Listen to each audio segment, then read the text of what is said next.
I got a question for you as you come in the door, though. Do you think that Michael Jordan fans are the best?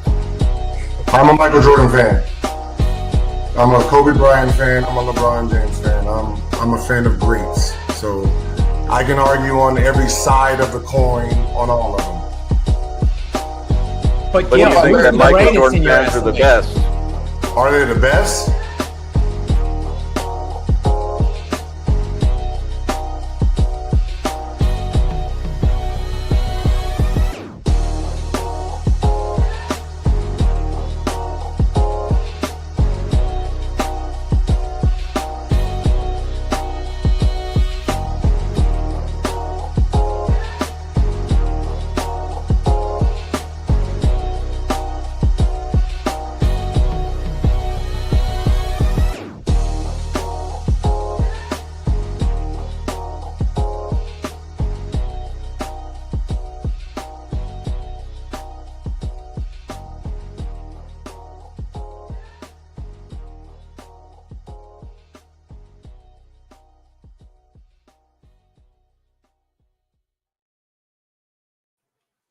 Hello, everyone. Michael Jordan fans are the best. And today we're going to be asking the question, does anyone care about the NBA All-Star Weekend?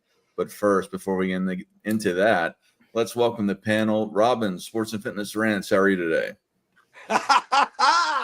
You know how I'm doing. You know what we're going to do today, ladies and gentlemen, on this Sunday, All-Star Weekend Sunday. Shout out to everybody in the chat. Once again, I am glad to be with you guys on another Sunday live edition, man. And we got a lot to talk about today, man. As you guys know, man, shout out to my man Scap. Shout out to the czar of the video footage, my man AOH. Shout out to my boy Nick, NNB Sports in the house. And of course, we got my man Dart holding it down. Shout out to everybody in the chat. Once again, you guys know the deal, man. Let's roll.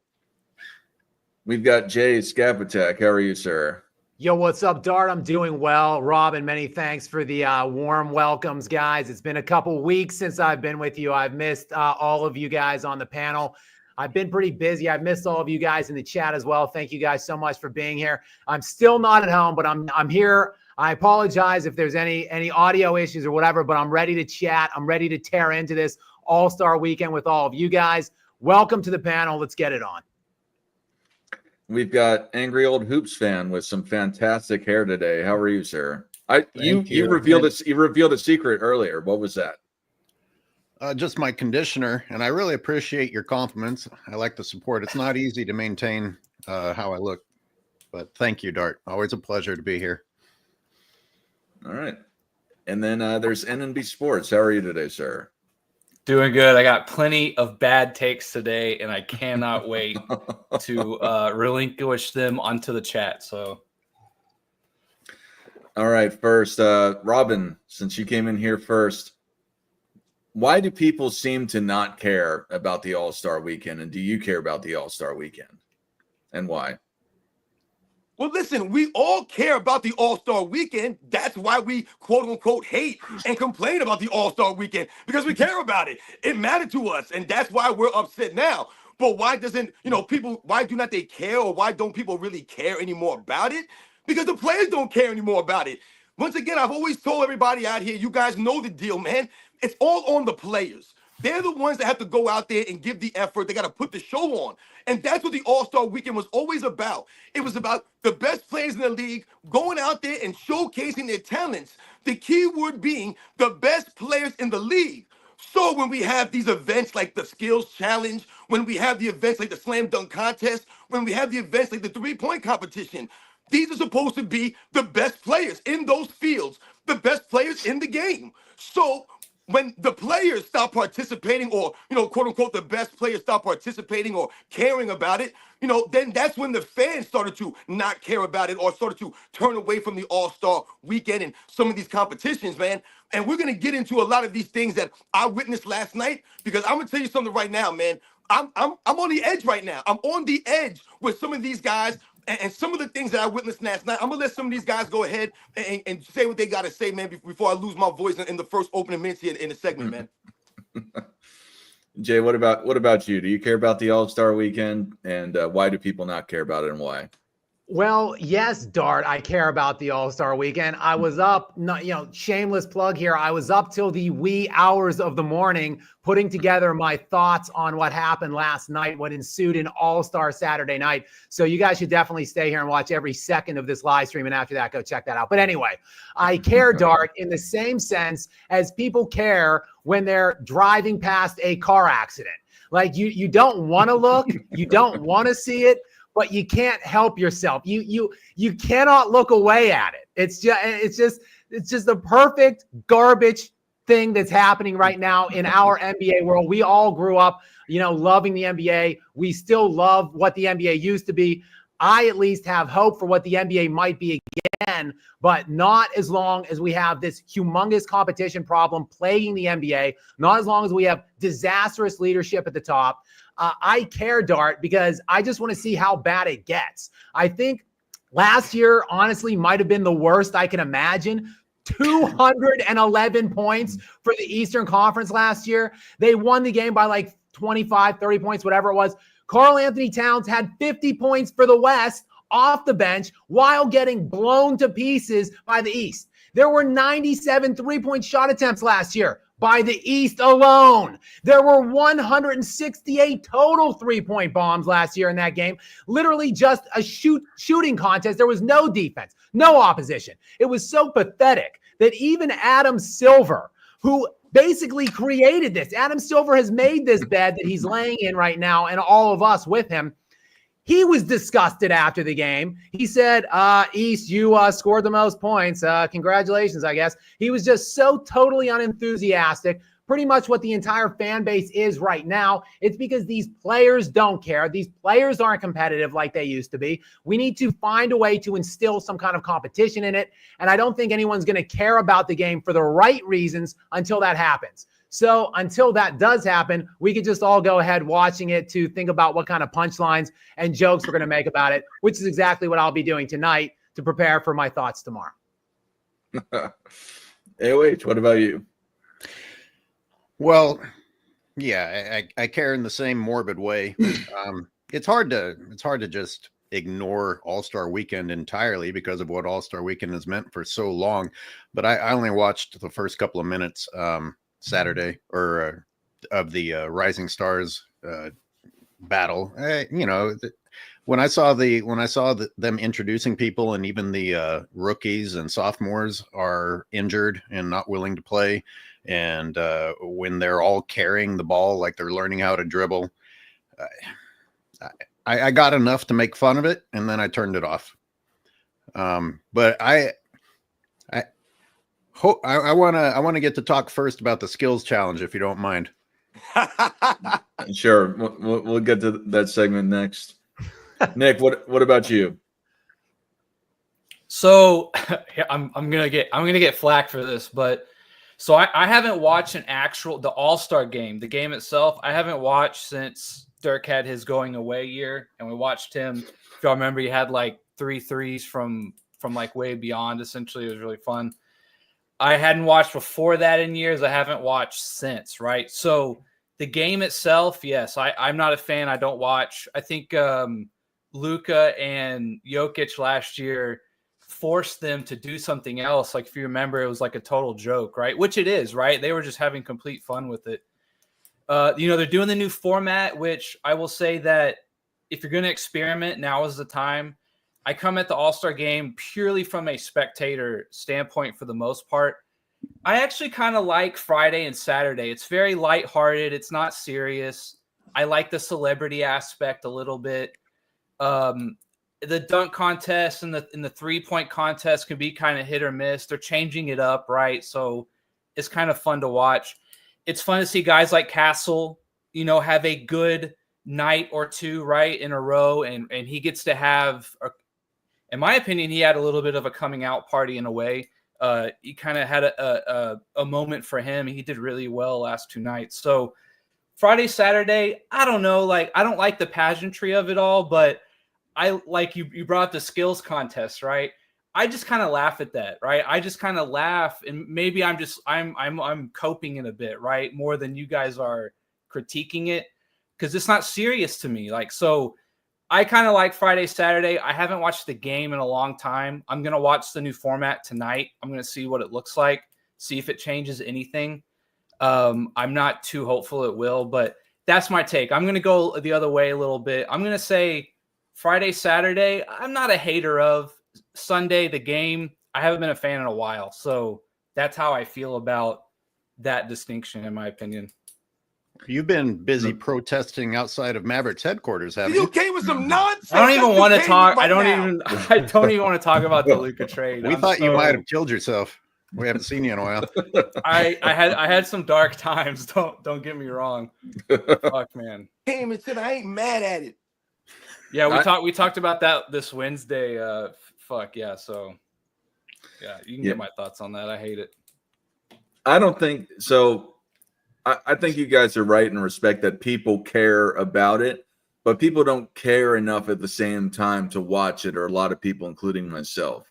So that's where I'm at. I think people don't care about the game because of how ridiculous, how over the top of the apathy towards playing the game, or even the events surrounding it with the skills challenge, the dunk contest, and then even, like AOH, you were saying with the Rising Stars challenge. What does it come to? That's the thing for me, is that I think a lot of people don't care because of how it's devolved into less than an exhibition, because they're not showcasing their talents. That's what an exhibition is to showcase yourself. They're not even showcasing themselves anymore. All they're doing is what's that? Let's talk about how this is reflected in society. In the Rising Stars game, I saw them start acting like they didn't care. That whole nonchalant thing. Oh, I can't be bothered to try that hard because then I might not look cool because I'm the one trying hard. Like at first it looked like they were trying a little bit, but then, you'd have a guy wide open underneath the basket and he'd kick it out to the 3-point line. And then you'd see a guy breaking away for a layup and someone could stop him, but he doesn't try to. And it makes me think about the guy. This started years ago. You'd be out on the pickup court and a dude would like walk off the court to answer his phone as if he's the most important person on the planet and shit. And guess what? His team just so happened to be losing. So now I'm going to act like, oh, I can't be bothered to play. I'm above this game. And you're just trying to save face. And the Rising Stars can't even be bothered to try and make a name for themselves. And that's the thing, is that the entire, if you want to tie it directly to society, I don't want to go too much farther than that, but within the NBA, it's apathy, to the max, at least with these, even it seems with a lot of regular season games, let alone these games that don't particularly. Well, what's even crazier is that these guys get bonuses for becoming all-stars or becoming in the All-NBA. They get more money when that happens for them, and then they still won't go and they won't play hard. So that's something that just, it boggles my mind that, in my opinion, you have an honor to be considered one of the best players in the league. You're an all-star by name. You are one of the greatest stars within the NBA. And then you show out like a red dwarf. For you science nerds, you don't even shine anymore. You know what I mean? You're not even shining. How are you a star? You're just sitting there walking around and chucking up 3-point shots, and their running is barely more than a walk with how they jog. It just it doesn't make sense to me how you spit on the name of being called an all-star of the league. It's just absolutely it's pathetic to me, and it's disrespectful to all the players that came before them within the NBA. Dart, you said something real quick. I just want to say showcasing talents. That's such a term I've heard for the All-Star game the last 5 to 10 years. It's really been twisted. It used to be like showcasing your talents. Like you had an opportunity on a big stage, whether you were some kind of rookie or a guy no one knew about, but he had hops in the dunk contest or something like that. It used to be that. And now it's just like, well, just run up and down the court and get an easy dunk because I just want to see you windmill one, in an exhibition game, right? It's become like completely taken advantage of. You said that term. I actually had it written down here, so I wanted to bring it up real quick. That was my big take. Like we've been saying, and you guys have been talking and mentioning these things. The players, everything is on the players. When we talk about the star players not participating in some of these events, once again, that takes away from those events. So if you have someone like a Mac McClung, winning a slam dunk contest, and you think about him being labeled as a three times in a row slam dunk champion, this is what we're talking about. This is the problem I have with this stuff, because then these people start to be put in the historic realms, and you have people talking about Mac McClung as one of the greatest slam dunkers in slam dunk contest history, rivaling guys like Vince Carter. And to me, that's asinine. That's insane for anyone to try to make that assertion that Mac McClung is somehow on the level of a Vince Carter or a Michael Jordan or a Dr. J or some of these iconic slam dunkers that went out there on the slam dunk contest floor. But not only they went out there, these were actual NBA players that were actually star players that went out there and competed, man. When you think about someone like Larry Bird going out there and winning three-point contests in a row, that's not important in Larry Bird's career. But why do we highlight that? Because it's Larry Bird. That's why we highlight that. When you think about someone like Damian Lillard, he was actually going for the same achievement. He was going for three-point contests in a row. They were mentioning him with Larry Bird. Or we really believe that Damian Lillard's anywhere like Larry Bird? Larry Bird was MVP winner 3 times in a row. He was winning championships while going and doing these all-star competitions. These weren't some guys. Damian Lillard, like, he was looking forward to this. This all he's concerned about in his career is competing in a three-point contest and winning some three-point championship. It's not the same, man. When you talk about the guys and who they are, once again, who is out there? You don't even know who half these guys are, and that's not a knock on them. They're NBA players, but we don't know who they are. The star guys are not going out there competing. We want to see the best guys go out there and put on a show, man. Yeah, Robin, I think at least though Dame is at least like a perennial all-star and like people know who he is, right? I mean, the dunk contest has gotten even worse. I mean, these guys like Mac McClung is averaging 0.0 points this year in the NBA in the one game that he played with the Magic just so he can be eligible to compete in this dunk contest last night. Like, sure, he's a good dunker. Okay, whatever. Like, go out and recruit guys off the street court syndicate. Like, they're good dunkers too. Like, we want to see marquee guys. Like you said, they're the superstars were competing in this before. Like Michael Jordan, Kobe Bryant, Vince Carter, Tracy McGrady. Like, these guys are known legitimate superstars. Now we have like just at best role players at best. I mean, Stephon Castle, yeah, he's a young up-and-coming player. He's by far the best player that competed in this thing last night. He scores like 12 points per game right now. And then after the game, I see Giannis and Ja Morant tweeting back and forth at each other. Oh, I might have to come out next year and do it. Oh, if you do it, I'll do it. This is disgusting. It's reprehensible. What, after this guy humiliates your league for 3 straight years? This G League, this 6'2" dude running out there looking like a substitute math teacher going for a three-peat. Now, all of a sudden, the guys are like, oh, I better get out there next year. Get out of here. Like, you've already destroyed it. This era has already ruined it with just the total lack of desire to get out there and compete. They don't want to compete in these Saturday night events, and it obviously has permeated that lack of competition into the actual event on Sunday. Last year, the last couple years have been absolutely disgusting with the defensive effort. Like, don't even have the game. Just name the all-stars and that's it. And like give them a week off or something like that. It's Scap, just, why it's do these just guys need to get gross. permission from each other? You know, why do they got to build each other up? Oh, maybe I'll do it if you do it. No, we'll go out there together. If you're brave enough to, then maybe I'll be brave enough to. God damn, that might be the worst part of all this, is how childish they are. No, Scap, listen, man. Yo, you about to get me going right now, man. What you were just saying, when you talk about Mac McClung, the man's played 1 NBA game this season. He played 5 minutes, and that was the first game of the season, guys.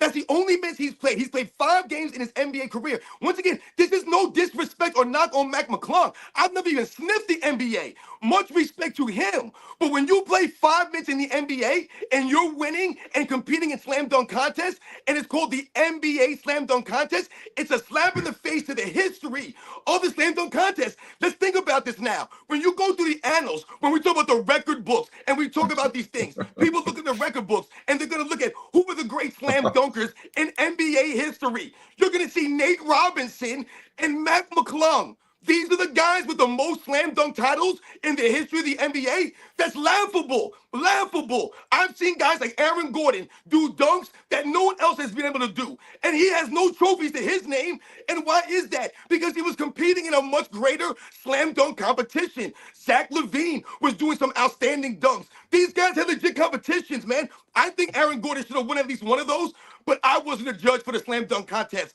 But Aaron Gordon has no competition, no trophies on his resume. You're telling me that Mac McClung is a greater dunker than Aaron Gordon? And what he was doing out there is Mac McClung beating Aaron Gordon in a dunk off. All three of these times, maybe Mac McClung wins one of them. Great for him. Maybe Nate Robinson should have really won one of those. Great for him. But to win three, it's laughable, man. Where are the other guys to go out there and compete, man? When Dominique Wilkins was going out there against Michael Jordan, Spud Webb was 5'6". And when a slam dunk contest, that wasn't sensational. Matt McClung is 6'2". 6'2", man. Not saying he's tall, but he ain't short, man. So once again, we think about the history of the slam dunk contest, man. Well, let me say something real fast, AWH. So that's the problem. It's not the All-Star Weekend itself. It's not the events. Like you're saying, Robin, it's the players.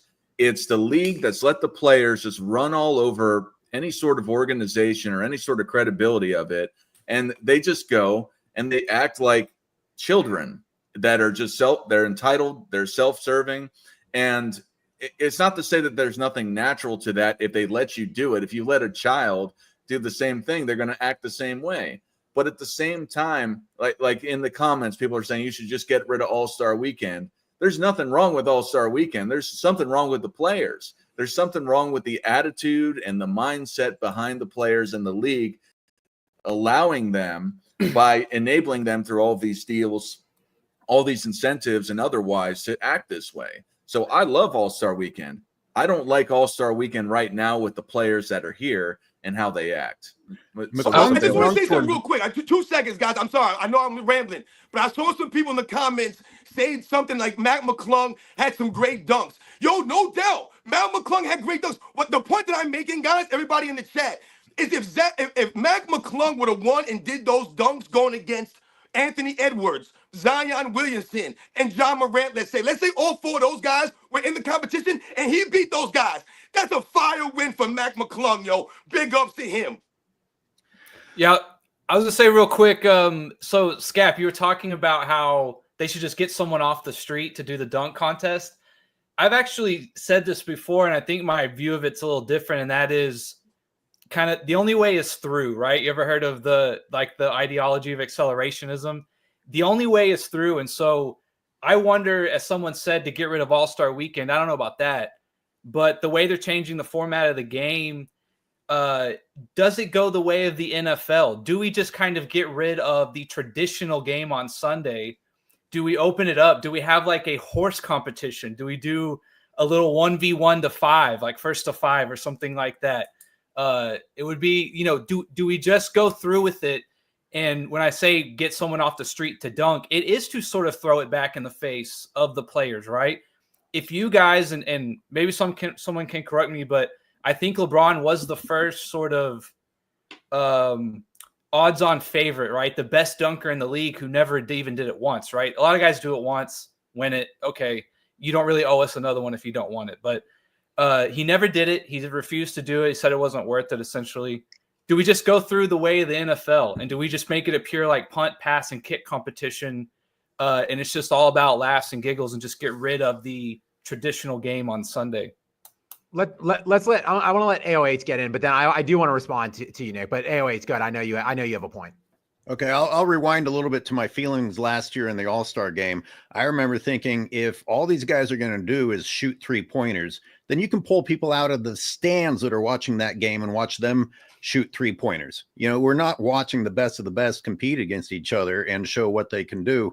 But my real takeaway has to do with something Scott pointed out, that based on a technicality, Matt McClung was able to compete in that. They played him one game so that he could technically be in there. Now, McClung had great dunks. The rest of that competition was pretty much embarrassing. So that tells you why the NBA allowed that technicality in order to get a great dunker in there. It would have been better, as you guys all said, to see McClung defeat other great dunkers rather than run away with it. But if you're going to allow McClung to go in based on a technicality of playing him, you're basically manipulating the situation in order to get a good dunker in there. So how far are we really from pulling guys from the street in order to come entertain the stands? We're not that far from it. He was essentially pulled from the street to go in the dunk contest. And like Robin is saying, I absolutely hate that stuff too, because it's about it's All-Star weekend. It's not G League Great Dunker weekend. It's All-Star weekend. You want to see the best of the best showcase their talents. And I'll also compliment him for making 99% of them on his first try. Well, so did Jordan and Neek, and they were elite players in the league. So you can do it if you come prepared with your A game. Yeah, I think the reason, look, I kind of celebrate Mac McClung, and I like it because, yeah, I think it does shame the other players. Like you saw Giannis and Ja tweeting at each other. But like, why does it take 3 times of him winning 3 straight times? Like after like the first year, wouldn't you think that like if there was one single competitor in the NBA that was a great dunker, they'd be like, no, hell no. I'm not letting this physics teacher come off the street and just show up the entire NBA. No, I'm coming out next year. No, that didn't happen. And it didn't happen after the 3 straight times. It's ridiculous, but it absolutely is emblematic of the mindset of the overall league and the great players in the league today. Like they're just not competitive. I mean, when I think of the All-Star game, the game itself, like I think of like the 2003, like Jordan, I think it was 2003, Jordan's last game, Mariah in that dress, singing, doing the anthem, and young Kobe Bryant going at Jordan like head to head in that game. Kobe in that All-Star game led the Western Conference in block shots. He led the Western Conference in steals in that game. Then 10 years later in 2013, when he was in his 17th year, and LeBron was winning MVP every year, and LeBron was supposed to be the best player, Kobe Bryant absolutely locked down LeBron James. He was like 20. LeBron was 28 at the time. He had won like four of the last 5 MVPs. Kobe in his 17th year in a game that was tied at the end of 3, picked him up half court, took him turned him over, held him scoreless in the 4th quarter till like 20 seconds left when the game was over. Like LeBron was 0 of 5 in that game, led the entire game in turnovers because Kobe Bryant was humiliating him, locking him down, strolling around at half court in the 4th quarter saying, he can't score on me. Where is that? Where is that level of competitive vigor for anybody in today's league to want to do that? Like these fake tough guys, these fake competitive guys like Anthony Edwards. Bro, Anthony Edwards, you can jump out of the freaking gym. Why don't you crawl your ass out and do a slam dunk competition and say, no, I'm not going to let Mac McClung come out of some like high school physics class and humiliate our league again. I'm going to take this on myself. And then today, I better see these Shea Gilgeous-Alexanders, these alleged two-way players. I better see them competing and fighting on the other side. Like that's where it starts. Like that's how the fixing of the league begins. It's the individual mindset of these guys who just don't want to compete anymore. Like we have to change it. They have to take accountability. I was trying to imagine Kobe tweeting another player saying, "Oh, maybe I'll do it next year if you do." Like I can't even picture it. It's so embarrassing. Yo, wait, you brought up Dominique Wilkins and Michael Jordan and how they would do these dunks on their first attempt and how that was part of the greatness and the quote unquote skills of these guys. I want everyone to think about something when we talk about dunking in the dunk contest and the guys that were competing and what they used to do. Michael Jordan, Dominique Wilkins, I remember them speaking and talking about in the moment. They never rehearsed these dunks.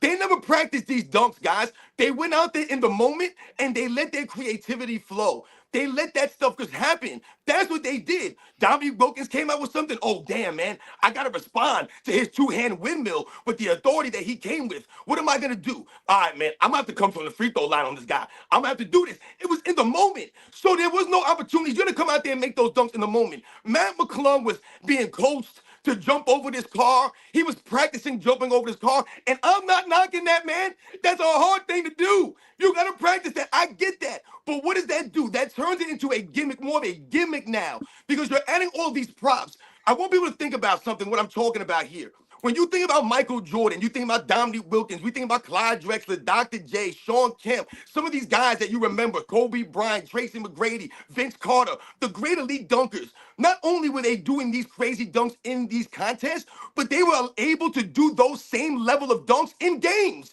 These guys are doing quote-unquote dunk contest dunks in games. Matt McClung is not bringing a car out onto the court in a game and jumping over it and making the crowd come out their seats, man. So this is what we're talking about when you say you want to see the elite dunkers of the game in the dunk contest. That's why we wanted to see those guys do it. When Michael Jordan jumped from the free throw line, it's a little bit different than when the other guys have done it.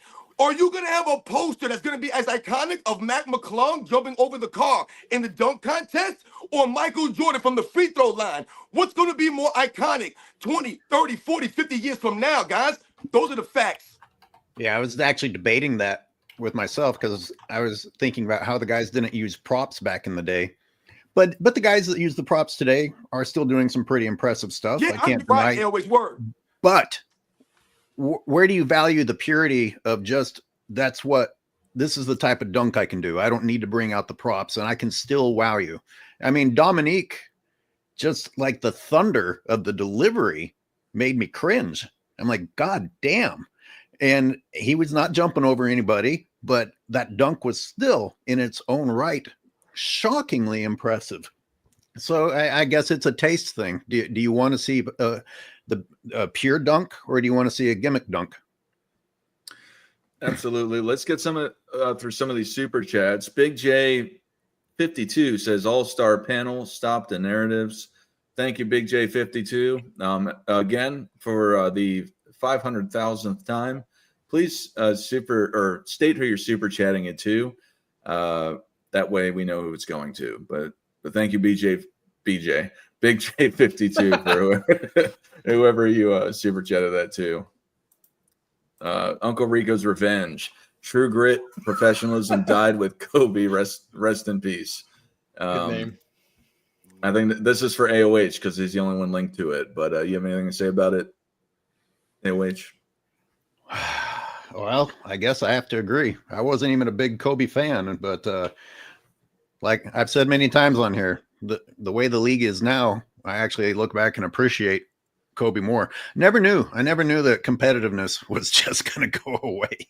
God damn. And we speak about motivation. Somebody posted that what Matt McClung made on All-Star Weekend compared to what he makes as a actual salary as a basketball player, and it was triple. So we talk about the problem with guaranteed contracts and all the money these guys are making. Well, is this not more evidence that, hey, if this is your chance to make some money, you might be a little bit more motivated? But first we have to take away from the money from those guys so they go back to feeling the need for money.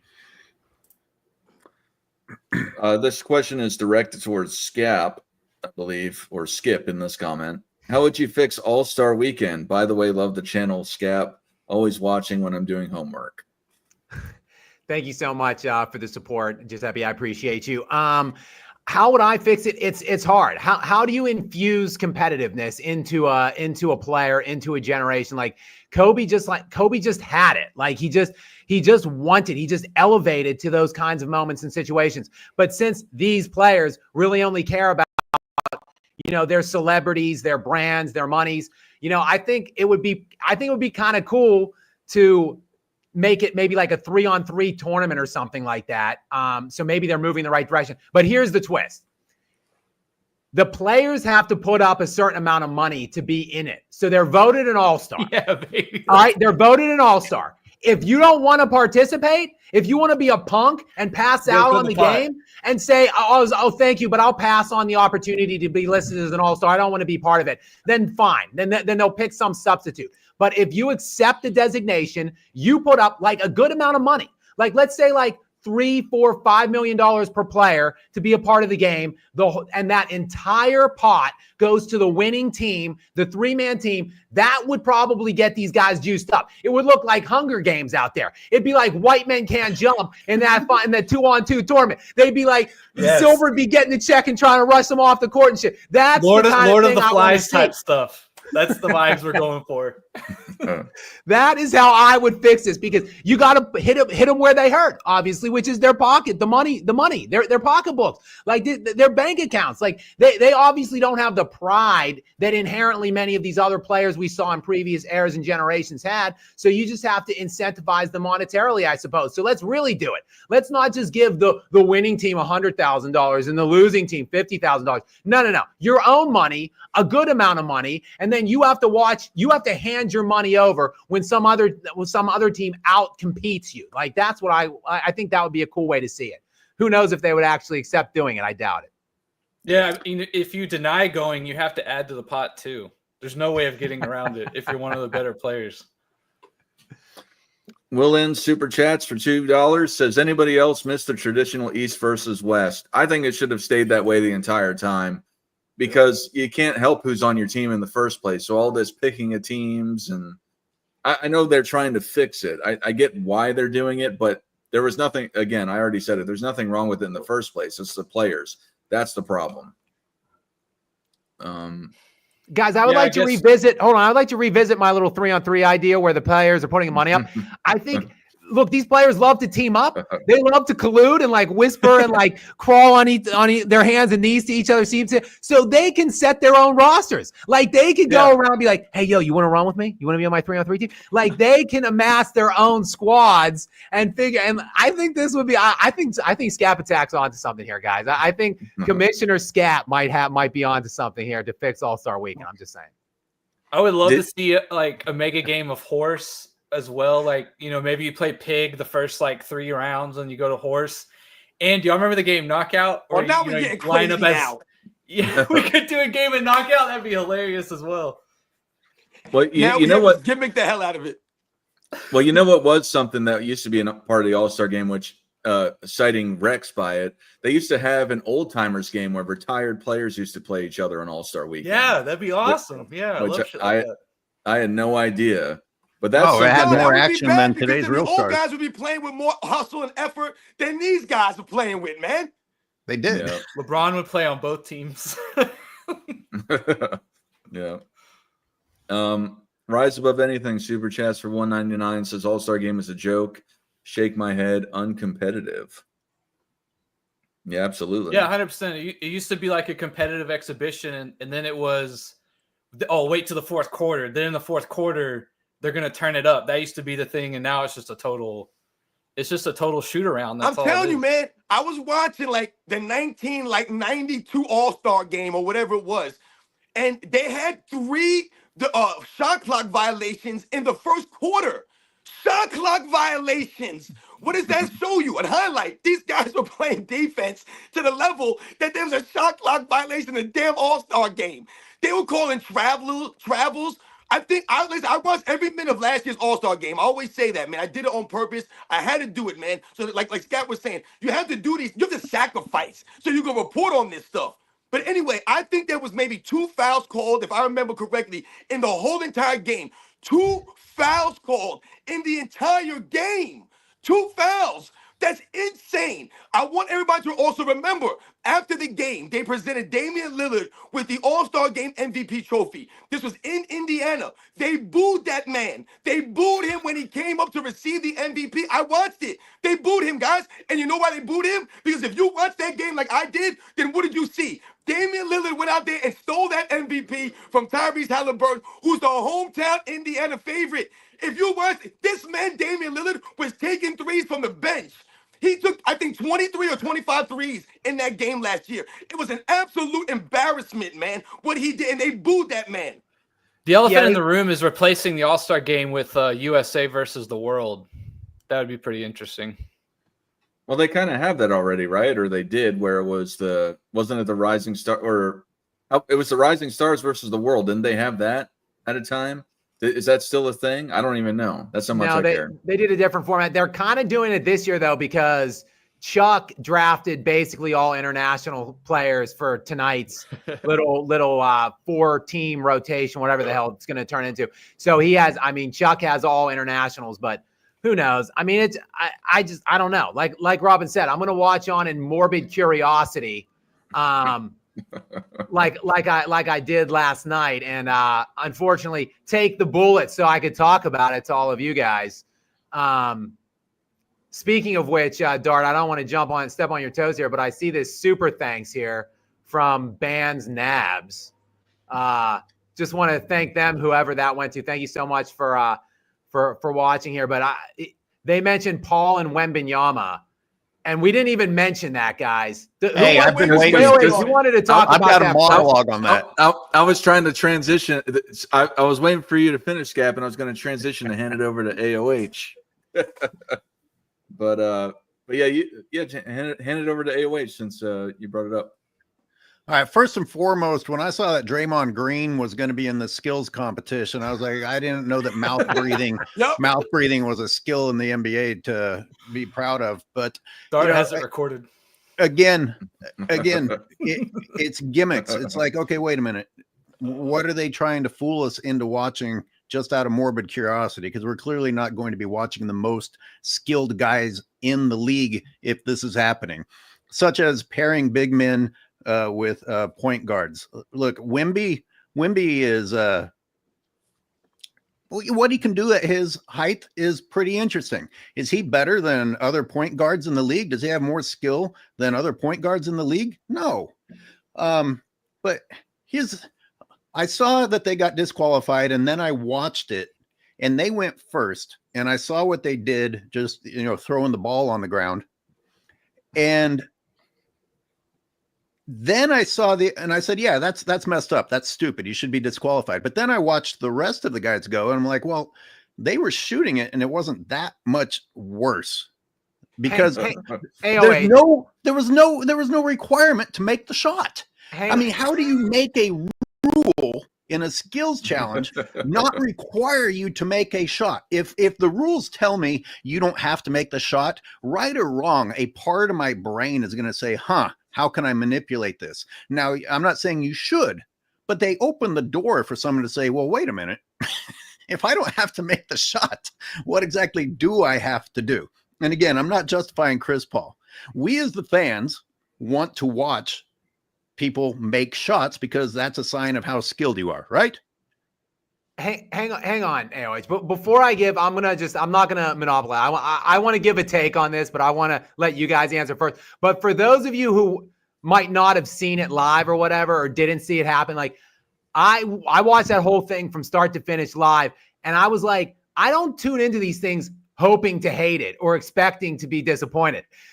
Like they were that was the first thing that happened in that last night, where those two went in the skill competition, and Wembanyama went first, and he's literally just underhand lobbing the ball to nothing towards the basket.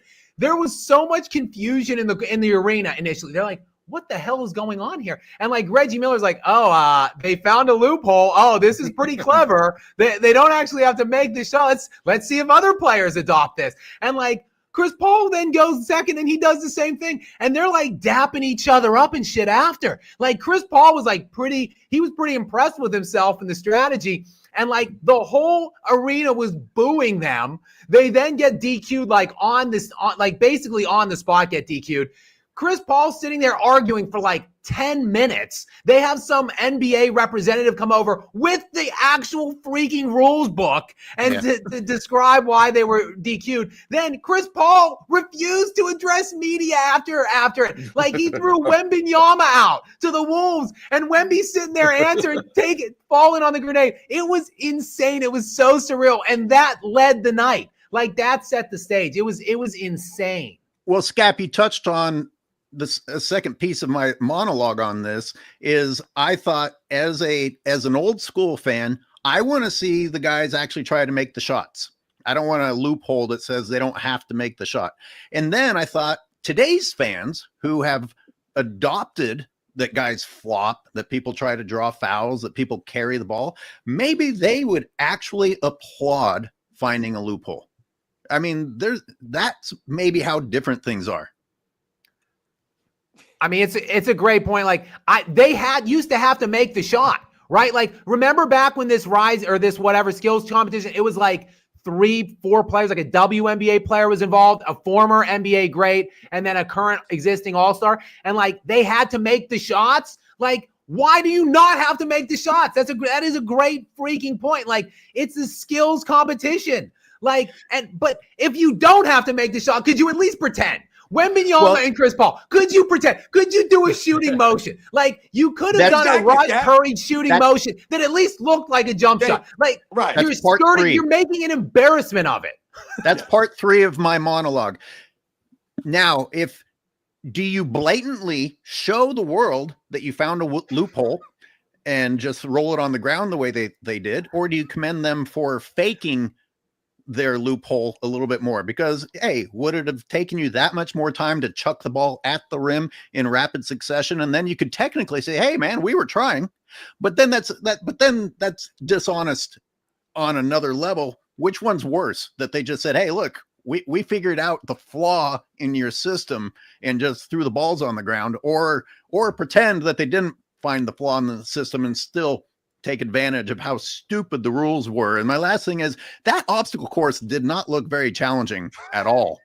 What the fuck was that? What my question is, when the hell did they put the windmill in there? Like, is that like who do we care? That was the challenging part, apparently. What person asks themselves, what person ever in the history of basketball asks themselves, I wonder who can make more corner threes with a freaking windmill? Like, come on. Like, why do we even have that event? Like, we need to stop this. We need to just overhaul this whole thing, honestly. I'm on the chaos side. The hole has gotten 10 times bigger from when it first started too. Yep. They look like a freaking like a wormhole or something. Just you can just What's up, Robin? You talked about a quote unquote a loophole in the system that they may have found, in the the competition, let's say. But I'm pretty sure that they were told that they had to take shots. Yeah. All right. So if we all know basketball, we all know what taking a shot looks like. And we all know what not taking a shot looks like. So when you watch what they did, can anyone argue with me that they actually went out there and took legit shots? They did not take shots. That's what they did. So there was no loophole that they found. They were a bunch of freaking goofs out there. Once again, this is why I get pissed off when they talk about these guys in the same conversations as the other all-time greats. Are we to believe that the other all-time greats would have made a mockery of the competition that way? And the reason why, when you talk about AOH, hey, maybe I would have thought about that way, when they would have mentioned I don't have to make the shot, maybe I would have thought a way to take a shortcut, let's say. The problem with that statement, AOH, for someone like Victor Wembanyama, who's young, you have Chris Paul who's been there. This man was the president of the Players Union. This is supposed to be a smart individual. He's supposed to have some honor. He's supposed to have some damn integrity. And he's supposed to respect the damn game enough to tell Victor Wembanyama, hey, my man, let's not do that. Because I heard the report was Victor Wembanyama, before they went out there, was asking all of the NBA officials, do we have to actually make the shots? Can we throw the ball up there? Blah, blah, blah, blah, blah. Once again, you're taking away from the spirit of the competition, the integrity of the skills challenge. Robin, you got it wrong though, because he was the president of the Players Union. He's one of the guys that's enabled this entire thing to transpire, and then he's doing the same. And then he's doing the same exact thing as Wembanyama. They were in cahoots, as they would say. I'm going to argue just that's the point I'm making. This is Chris Paul. He's supposed to know better. So he should have been. That's what I'm saying, dog. He's supposed to be there to be like, yo, dude, this is not how it's done. This is not how we're going to go out here and compete. Because let's be real here. Winning the skills competition, does that matter in either one of their careers? Does that matter to Victor Wembanyama? Oh, my God. He's a 3-time skills champion. He's going to the Hall of Fame. No one gives a damn about this stuff. Karl Anthony Towns won a skills competition. I don't give a damn. Let me know, once again, if he's winning a skills competition against actual skilled players individually, like when you had guys like Steve Nash and Tony Parker and Jason Kidd and Kobe Bryant and Dwayne Wade, some of these other guys actually doing a skills challenge. Look, I'm gonna I'm going to just argue for the technical part of it. It has to have said in the rules that you don't have to make it, because I saw guys miss all 3 shots and just move on to the next rack. You know, wouldn't something in your brain Shots, say, though, "Oh and wait, shit"? they took shots. Did you see what Chris Paul did? He rolled the damn ball out there like a goof. I know, but what I'm saying is the guys who took legitimate shots and missed all 3 still got to move on. They must have been told that you get to move on even if you miss everything. Yes. Right. But then at least you cannot make a mockery of it. Like, I understand that these players are already making a mockery of the league, but at least you have to put some kind of a show in that you're attempting to make a shot. Also, there were reports that Wembanyama spearheaded this. And again, he fell on the grenade last night and actually talked to the media and took accountability for it. And he was asked like 3 times whose idea it was. And he's like, guys, I've answered this 3 times. It was my idea. I don't buy that for a second. Look, the great Chris Carter, Hall of Fame wide receiver for the Vikings, he spoke in front of a rookie symposium one time in the NFL to like tell incoming players like what they need to prepare for or be on the watch out for. Because if any of you don't know, Chris Carter had some drug issues early on in his career. So you're thinking he's maybe going to deliver this empowered motivational thing on how to make the right decisions. Chris Carter legendarily stepped up to the mic and said, guys, you have to have a fall guy. You have to have someone to take the blame for it if you get caught. That is what poor Victor Wembanyama was for Chris Paul yesterday. All right. Vic is the fall guy. We all know who spearheaded that. That's what, when you saw them like arguing and bickering on the sideline afterwards and talking, Chris Paul was like, yo, Wemby, they're going to crush me for this. Like, you have to tell them this was your idea. We know damn well that the point fraud Chris Paul riding on that banana boat in Miami with D Wade and LeBron in Miami. We know whose idea that shit was. It was Chris Paul for sure. But there were windmills on the court. You are telling the players not to take it seriously. Yeah. You are telling them not to take it seriously. Fair. It's like a carnival game at that point. Freaking windmills. All right, let's get on to the next super chat. King Speech Row super chats for $2 says they make too much money to motivate with money irony. I'm not entirely sure what that's supposed to mean. I know what he says. So like 10, 15 years ago, I was saying they should just put $1 million up for the dunk contest winner or $2 million or something. But these days, what are you going to give? 5 million, 10 million? That still wouldn't get like a LeBron-esque player out there if he doesn't want to do it, right? So that's why I'm saying like money is almost, yeah, sure, maybe for a guy like McClung, it's nice, but in terms of what we're trying to achieve, what we've talked about here, money probably isn't going to do it unless you're going to way overspend like 20 million, 50 million. So that's why I was saying the only way is through. Just bring everyone in from the world, from the dunk contest, mock the NBA players and get them to want to take pride in it again. But that's the problem though, is that there is no pride. You should take pride in what you're doing, especially if you're a world-class person and whatever you do. You should take pride in how good you are, and you should showcase again on the stage where you're supposed to showcase your talents. You should do it. Like they clearly, in my opinion, have no pride in what they're doing. All these guys that say LeBron's one of the greatest in-game dunkers or dunkers, amongst other guys that playing in the league like the John Morants, Anthony Edwards, they have no pride in what they're doing. And to me, even though, I guess pride is a deadly sin or whatever, not to get biblical, but the aspect of it is that pride is something that I think a lot of people should have, especially if you've put all this work in, you've tried this hard, you've gotten to where you've gotten. I think that should exude from you that you are proud to be the best in the world. And that's my opinion. It doesn't mean that you take a dump on everybody or you're arrogant, but you can be prideful and not be arrogant, in my opinion. The thing is that it's really hard to demand pride from people who make so much money and they see the All-Star game as a weighted risk reward kind of calculation, right? I go out there and I, hurt myself or something like that. For what? For pride? It's because some guy is saying I should do it. I understand that feeling, but I think you have to like that guy or the super chat saying, we have to incentivize them some other way than kind of just screaming at the clouds or just throwing money at it. I don't think that's going to work. Nick, how many people have gotten injured during the dunk contest? None that I can think of. Has anyone ever been injured in the dunk contest or the skills challenge or the 3-point contest? Maybe they have been in the All-Star game. I can imagine that. There's still no reward for it, though. Right, but it doesn't make any sense, though. Nick, if you're saying on one hand, from their point of view, if you're saying on one hand that these guys make a lot of money, and I'm really getting frustrated with a lot of the fans out here always bringing up money. You know, when we're having these conversations, man, they use it as a crutch. Oh, the guys got so much money, that's why they're like this. That's an easy excuse for us to just throw out there and give these guys. Listen, man, if you're making that kind of money, once again, should that not make you want to go out there and play even more? Because what are you concerned about? You already got the money. Why are you worried about getting hurt? You guys have guaranteed money. This is not the NFL, man. Those guys have to actually go out there and earn their checks.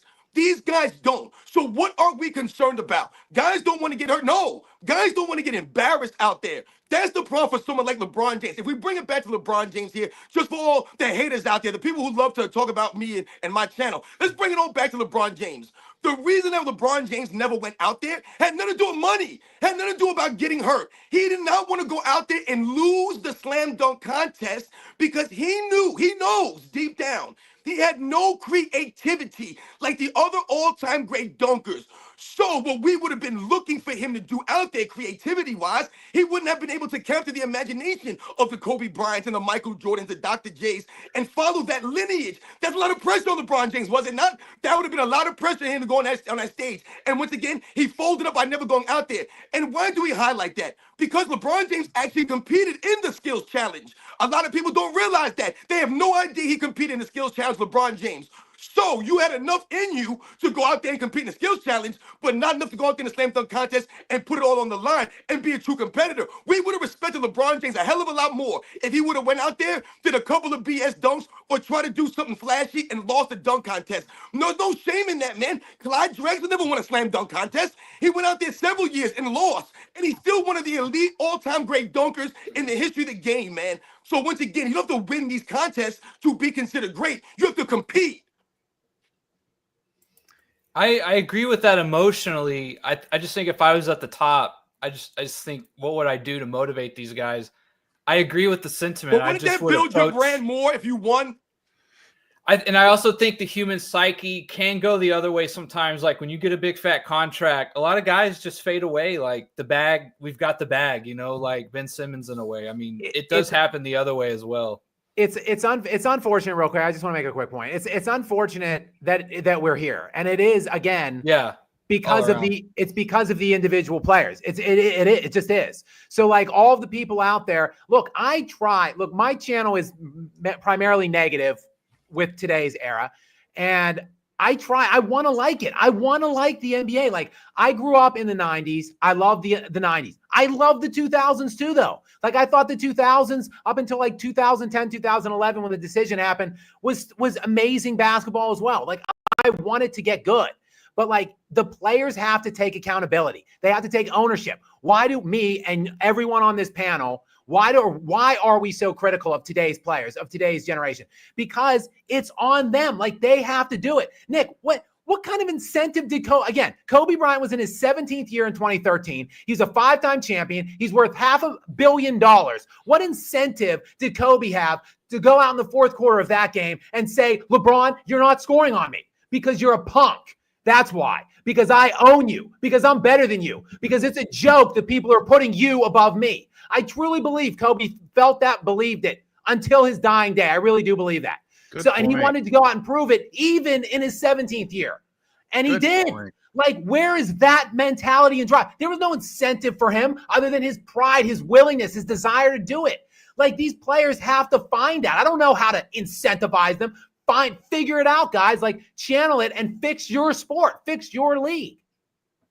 Yeah, I mean, we all agree Kobe's like the last alpha of that generation, though. So I'm right, sort Nick, of but just Kobe's the last, but they were all like that before, though. Like, look at the greatest player of all time. Jordan would compete at anything. Like, Yeah, I golf, agree. I'm not like arguing pool, that. It's just bowling. Like he just Yeah. wanted to beat you at anything, wherever, whenever. Like when the greatest players of all time are taking that mindset until the greatest players of this generation, that's the problem. So maybe the answer is LeBron. Yes, sorry to get it back to him. Maybe he was the one that stopped taking it seriously. Maybe he was the one that stopped caring. And then all of the other guys in this era were like, oh, well, if LeBron, the great king, the ambassador, like the best of our time isn't doing it, why should all of us? So maybe, yes, maybe Shea today, maybe Shea Gilgeous-Alexander, who's going to win the MVP this year, who's going to win it over Jokic, averaging a 30-point triple-double. Fine, whatever. So come out and validate it today, Shea. Come out and say, like, I'm going to dominate today. I'm going to dominate both sides of the ball today. I'm talked about being a two-way player. I'm going to showcase that today. Like, let's see it. Let's see the best players the sport has to offer. Take some personal accountability in it. Absolutely. I think that was well said. Wisdom Inaki says, sports and fitness rants hating on Wemby. He is just 21. Let him learn. Oh, It's his Christ. second season. You're trying to start a hate campaign. He has taken defense seriously. There'd be no show without Wisdom Inaki sending a hate super chat to Robin. Oh man, listen, What yo, do you- shout out to Wisdom for coming through and supporting the live stream as usual. Like I said, I know at the end of the day, everybody out there, even if they have negative things to say or they don't agree with me, they know that I got the education, I got the facts for them. So that's why they're here, man. I see a lot of people in the chat. I see a lot of people watching the live. Once again, thank you guys for all the support, man. I've never hated on Victor Wembanyama, man. He's a great young player, man. But like I said, for me, him shooting 10 3-pointers a game, it's just not it, man. You're once again, you're falling into the problem of the NBA when we talk about these guys in the game that they play. And that's the only thing I've ever talked about with Victor Wembanyama. And as it relates to last night, are you kidding me? He's part of the damn problem. That was an embarrassment. I want these guys to think very strongly here. You guys mentioned, like you mentioned, Scap, that was the opening of the skills challenge. And what ensued? They were booed. They were booed by the crowd. They got booed, guys. I don't remember for the life of me. I'm a true fan of basketball, man. I grew up watching. It matters to me, guys. I don't ever remember these guys being booed on the weekend, man. These guys, Damian Lillard was booed last year. They booed Victor Wembanyama and Chris Paul last night, guys. I saw the NBA players giving them the thumbs down for that performance. That was an embarrassment, man. That was not keeping in tune with the spirit of competition, the spirit of the game. When I watched Chris Paul, because Victor Wembanyama at least hit the rim, I believe, on one of his attempts. Chris Paul did not even come close. It was a complete embarrassment, guys. He was rolling the balls out there. I mean, come on, man. So, yes, I'll hate on Victor Wembanyama for that, man. He looks really silly out there. I don't know if that comment was sarcasm or real, but if people who come in and say, oh, don't hate on these youngsters, listen, spare the rod, spoil the child. If you care about Wemby that much, then don't let him go down the wrong path. If he starts down the wrong path at a young age, then it's over with. You should be concerned if you see this sort of behavior in a budding superstar, because it's going to stunt his growth. He's not going to become that person you're hoping he's going to become. Thank you, Airways. Absolutely. LaFaris M super chats for $2 to somebody and says D3 football is greater than NBA. We're doing math now. The next super chat has math as well. But I don't watch D3 football, but in regard to competitive spirit, I would not be surprised.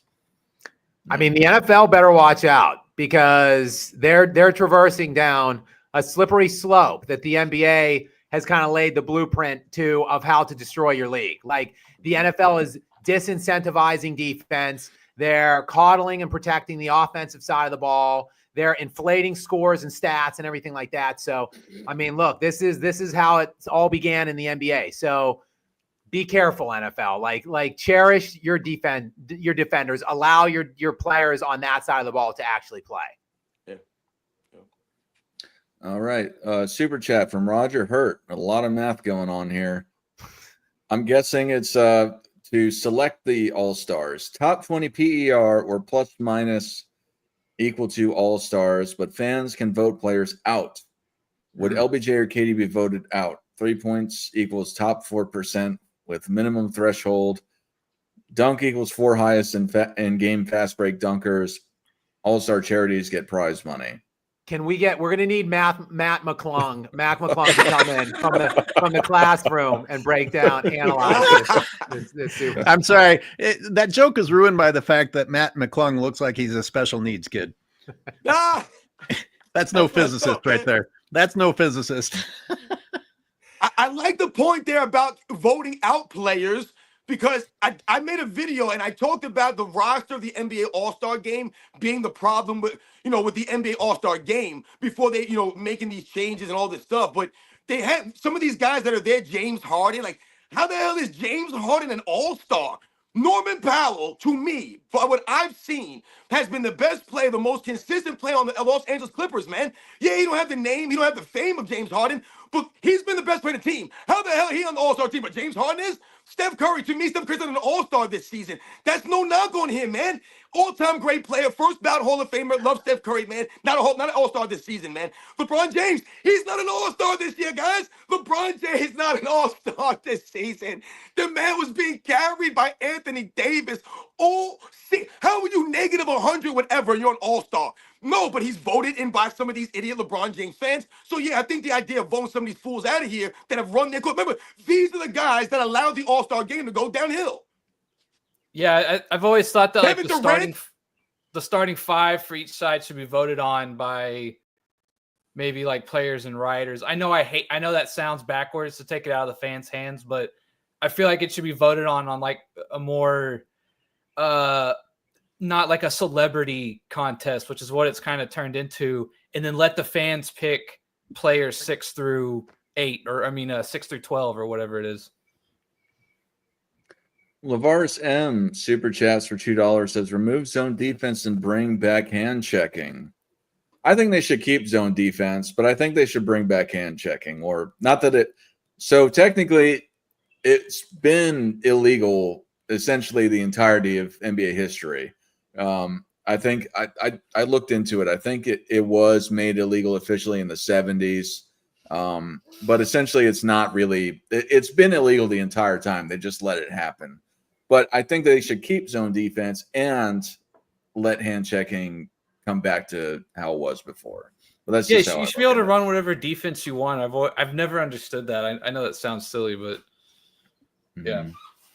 I don't know. I think if you eradicate the zone, it does bring more. Again, I've been talking about this personal accountability for each guy. Like, you have to actually take a guy. Like, if someone's cooking and smoking your team, like that puts a face to who's getting cooked. Like, oh, so and so gave up 50, so and so gave up 60. Maybe someone will come into the huddle and say, yo, I'll take him then. I got it. Like, maybe there will be more personal accountability to not get embarrassed, like on a night in and night out basis. Again, it's sad that it has to come to like these things, but that's where we're at. Like, these players just don't feel like competing generally. Yeah, and I think that's why they didn't have zone defense for the longest time in the NBA, is because I think there is an entertainment value to it, outside of just the playing team defense. I think there is more of an entertainment value to just having, man-to-man defense. I agree with that, Scab. Yeah, but let's be real here. When we talk about zone defenses, man, I don't know about you guys, but I always remember zone defenses were always being played by teams that couldn't match up man-to-man. Oh, let's play zone. We got to go zone. Yes, that is all Zones true. were always run by the inferior teams that had no talent. The reason why teams didn't run zones or zones didn't work in the NBA is because these guys were too skilled for you to run a zone in the NBA. Are you kidding me? These guys had mid-range games. They would kill you all. They'd be finding spots in the zone. They would destroy you, man. You can't run a zone in the NBA like that. You might be able to throw certain versions of zones at certain points in time of the game. If you look at the 80s and the 90s basketball, they ran zones. They didn't run zones all the time. Like, oh, this team is in a zone. But these guys would run full court presses, half court traps. They would run all kinds of 1-3-1s. They would do kind of, but you can't do that stuff at the pro level. It's almost like when you think about NFL football and you think about college football and they talk about, oh, you can't run a pitch.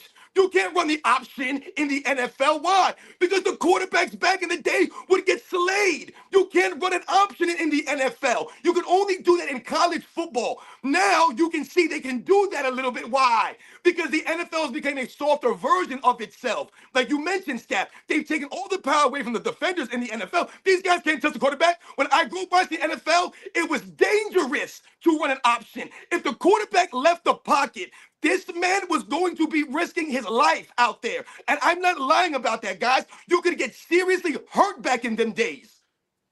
Yeah.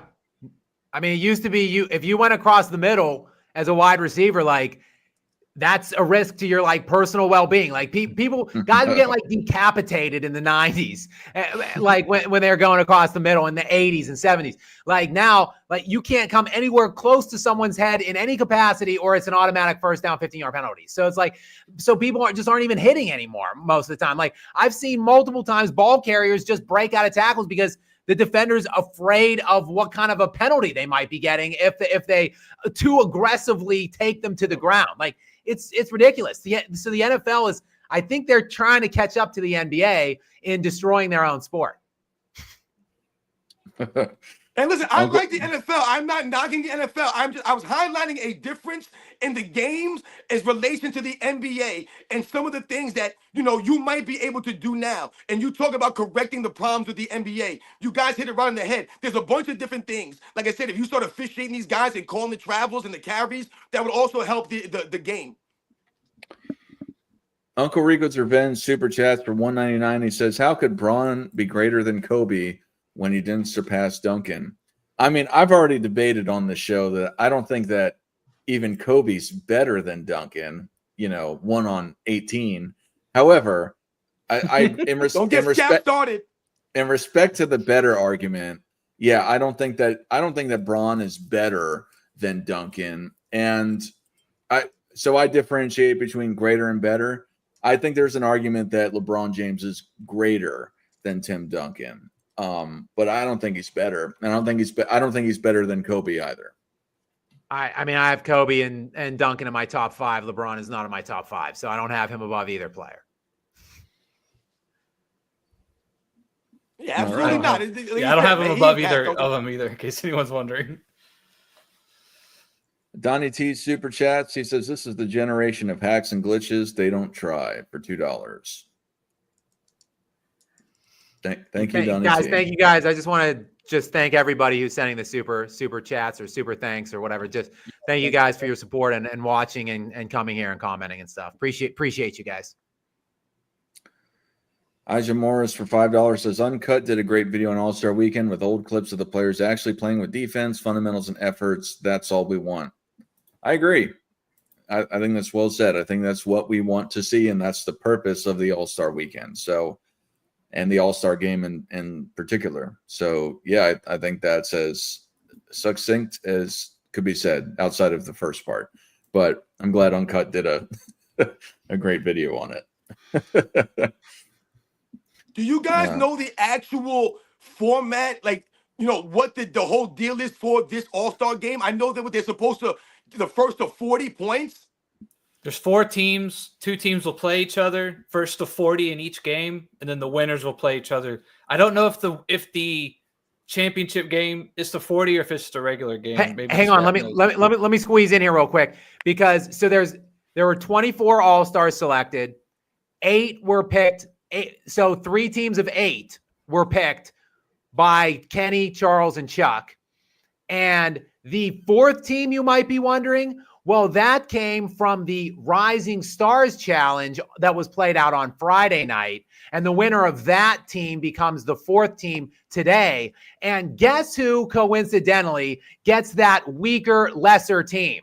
Oh, well, it would be LeBron James's team, of course. That's the team that he gets to play. And the G League team nearly won that tournament, by the way. So there were 3 Rising Star teams on Friday and a G League team. The G League team nearly won. So LeBron nearly got to play a G League superstar team tonight in his first game.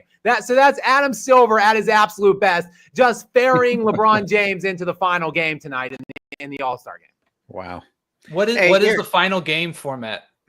I think it's to 25, honestly. I do not think it's 40, but I might be wrong on that.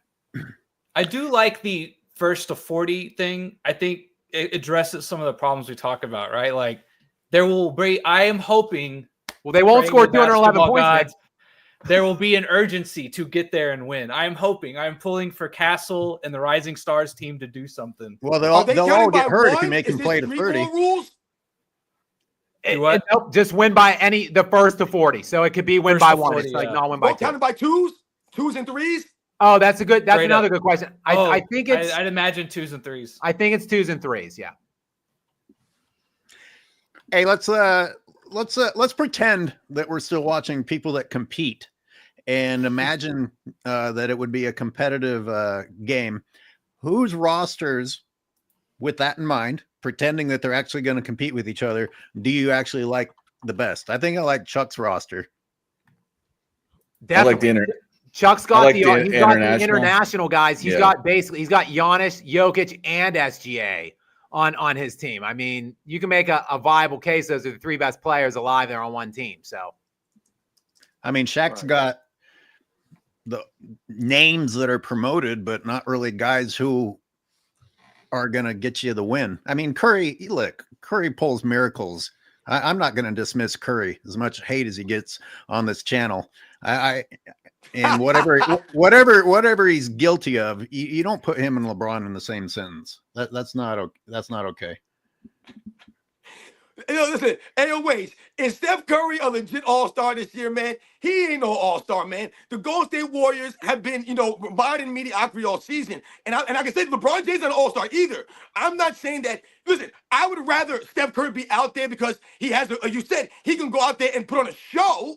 I would rather watch Steph Curry put on a show and LeBron James go out there and goof the all-star game up. So absolutely, in that regard, you're right on the money, AOH.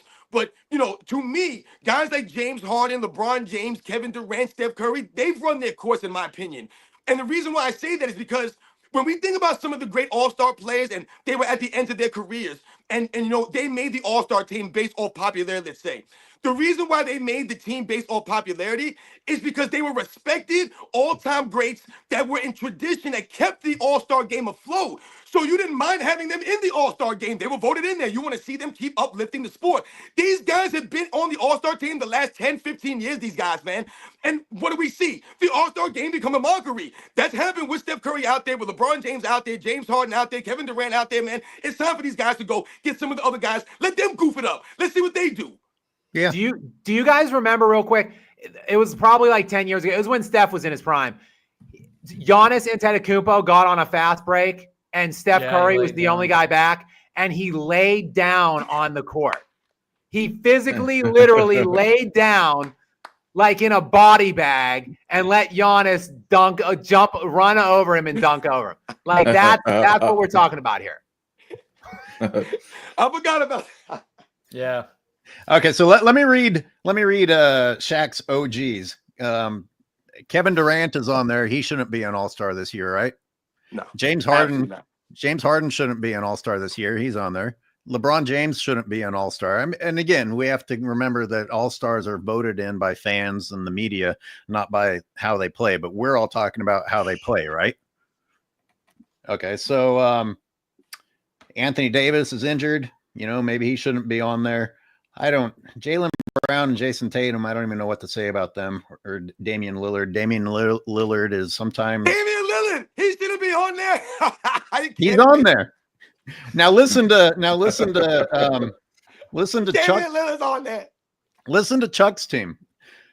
Shea, Jokic, Donovan Mitchell, Sengun, Siakam, Wemby, Giannis, and I think and probably the weakest link on there is Karl Anthony Towns, and Trae Young is in there too. That team is insanely low. That team is by far the best team. Like I don't know if they're going to win or what. But they're the best. They're the best team. Should I read Kenny's just so people know? Jalen Brunson, Cade Cunningham, Anthony Edwards, Darius Garland, Tyler Hero, Jaren Jackson Jr., Jalen Williams, and Evan Mobley. Like 50% of that are I don't know. There's what is there, one person over 6'10" on that team? Is that it? Mobley. Yeah. All right, let's move on to the next super chat. Roger Hurt super chat says they used the windmill because no one in the league knows how to defend. That's how pathetic it is now. You brought it up, AOH. What do you got to say about it? That no one defends now? Sorry, what is it? They use the windmill because no one in the league knows how to defend.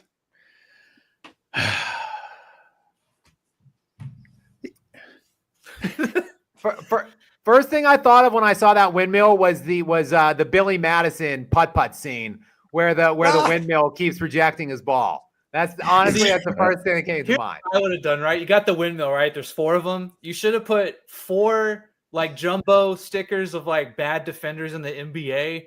So it would have been hilarious if it was like Gobert and then Luka and then someone else like James Harden or something. See, I got stuck actually wondering if the windmills would play more defense than the players. That would have been hilarious. I was like, am I really having this conversation in my head? Is it that bad? Yep. Incredible. Dart, I think, stepped away. He put up Uncle Rinko's Revenge for 2. Hey, next year they'll have a moat and alligators. You just got to keep the fans coming. Maybe. Fans entertained. What they should do out there. What they should do is give the fans like towards like the court, like give them rotting fruit and vegetables and let them throw like rotting pieces of vegetables at these players, as that should be part of the obstacle next year, I think. Oh, that's classic, man. God, I'd pay whatever I have to go to that and throw stuff. Do I get to chuck watermelon? The NBA All-Star Weekend used to be the All-Star Weekend across all sports. I remember it was always like, the standard for all the sports, man. Like, I remember the Pro Bowl for the NFL. It used to be really good, man. The Pro Bowl for the NFL was legit, man. I wasn't a huge hockey fan, but I know that the NBA All-Star Weekend was always bigger than, the MLB and, the home run derby, let's say, was always a fun event to watch. But the game itself, the whole weekend, the slam dunk contest, the 3-point contest, the All-Star game, the culmination, all those things combined, that was always the standard across all the major sports. And now you can't really even say that now. It's become a mockery. Guys, this Uncle Rico's Revenge, it just vanished. He mentioned something about NBA 205. I don't know. Is that a video game reference, guys? I'm not much of a gamer. I don't know. NBA Live 05. That's right. Yep. No idea. Yeah, it's a video game. So he's saying All Stars from NBA Live 05 is better than this crap. Thank you, Uncle Rico's Revenge, for the super chat. Vegas 96 says Luka should go to Denver with Joker, someone who actually plays. Steph Curry and LeBron are the reason there's no D in the All-Star game. God, that'd be something. That'd be something. I mean, if just to make people like Gilbert Arenas angry and see Luka and Jokic destroy the league, and them still have to say we got to get rid of these Europeans. They're ruining basketball. I'm like, well, then defeat them. Can you defeat them and then tell us how bad they are? You know what's crazy when you think about the European basketball players that are in the league now, and what these guys are doing. There's also a lot of European players or quote unquote European players, foreign guys that you don't even know about that are in the league that, don't really have any roles.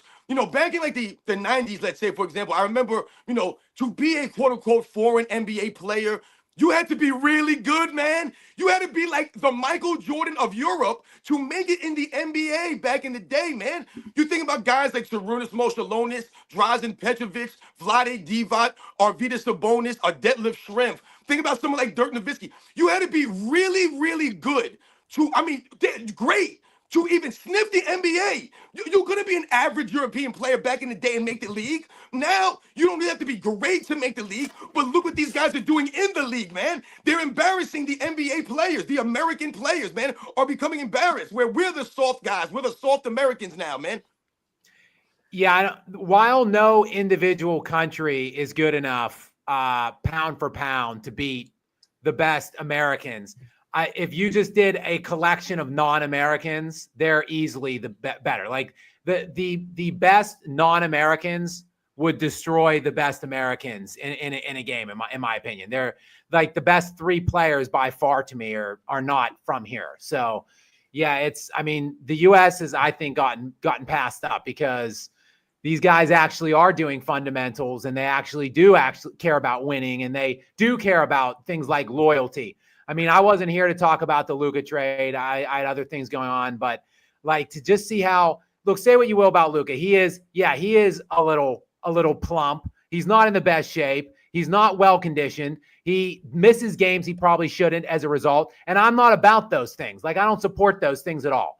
But like, say what you will, that guy was loyal to his team, and he was legitimately shook that they did that to him, that they traded him like that. Like, he didn't want to go anywhere. He wanted to play his entire career there. And like, so I think these European players also have a fundamental sense of loyalty and desire to like, to do it for one team, to put it out there for one organization. Like, these are things that are foreign concepts now to Americans and the vast majority of players born in this country. So I just think that this trend of international players surpassing the U.S. is just going to continue throughout the next decade plus. Real fast, I got a Cash App from Barry Wonderful. He says, "For you gentlemen are amazing. Keep telling the facts." Thank you, Barry Wonderful. Appreciate it very much. Respect. McZuggins for $5 says, "How about losing team gets banned from podcasts? Nice. Social till the playoffs." Nice. And then he said it's fixed. Cheers. Thanks for the show. Oh, wait, I have a better idea. The winning team gets to pick the avatar, like the profile pictures, avatars, whatever, for the losing players. They get to hijack their social media. They can post things that they want for like the next couple of weeks. I think that would be even more juicy. Yeah, that's funny. Yeah. Rate LiAngelo Ball from what's up, Nick? I was gonna say, while you were mentioning that, I mentioned sometimes I'm a sucker for the parlor tricks. I love the celebrity game and like the celebrities playing basketball. I don't know if you guys like that stuff, but I guess I get a kick out of watching them just sort of, I know it's over the top and ham-fisted, but I get a kick out of the like celebrity boxing. From day one, I signed on to podcasters beating the crap out of each other. I think it's just great. So in terms of that aspect, I'm all for it. I used to always love, back in the day, the MTV Rock and Jock. I used to love that stuff back in the day. I mean, that was great, man. It was so entertaining to see the entertainers with some of the athletes, the personalities. That was great stuff, man. So, yeah, I'm with you, Nick. I'm all about the celebrity games. And I saw pillow fighting, guys, on TV a couple of weeks ago. Pillow fighting. Are you insane? This is where we are in America. We have pillow fighting on TV. These guys were trash talk each other and then went out there in a ring and hit each other with pillows. Grown men. Rate LiAngelo Ball from crap or trash. I don't know if it's in respect to his basketball game or if it's in respect to his song. I think I like his song.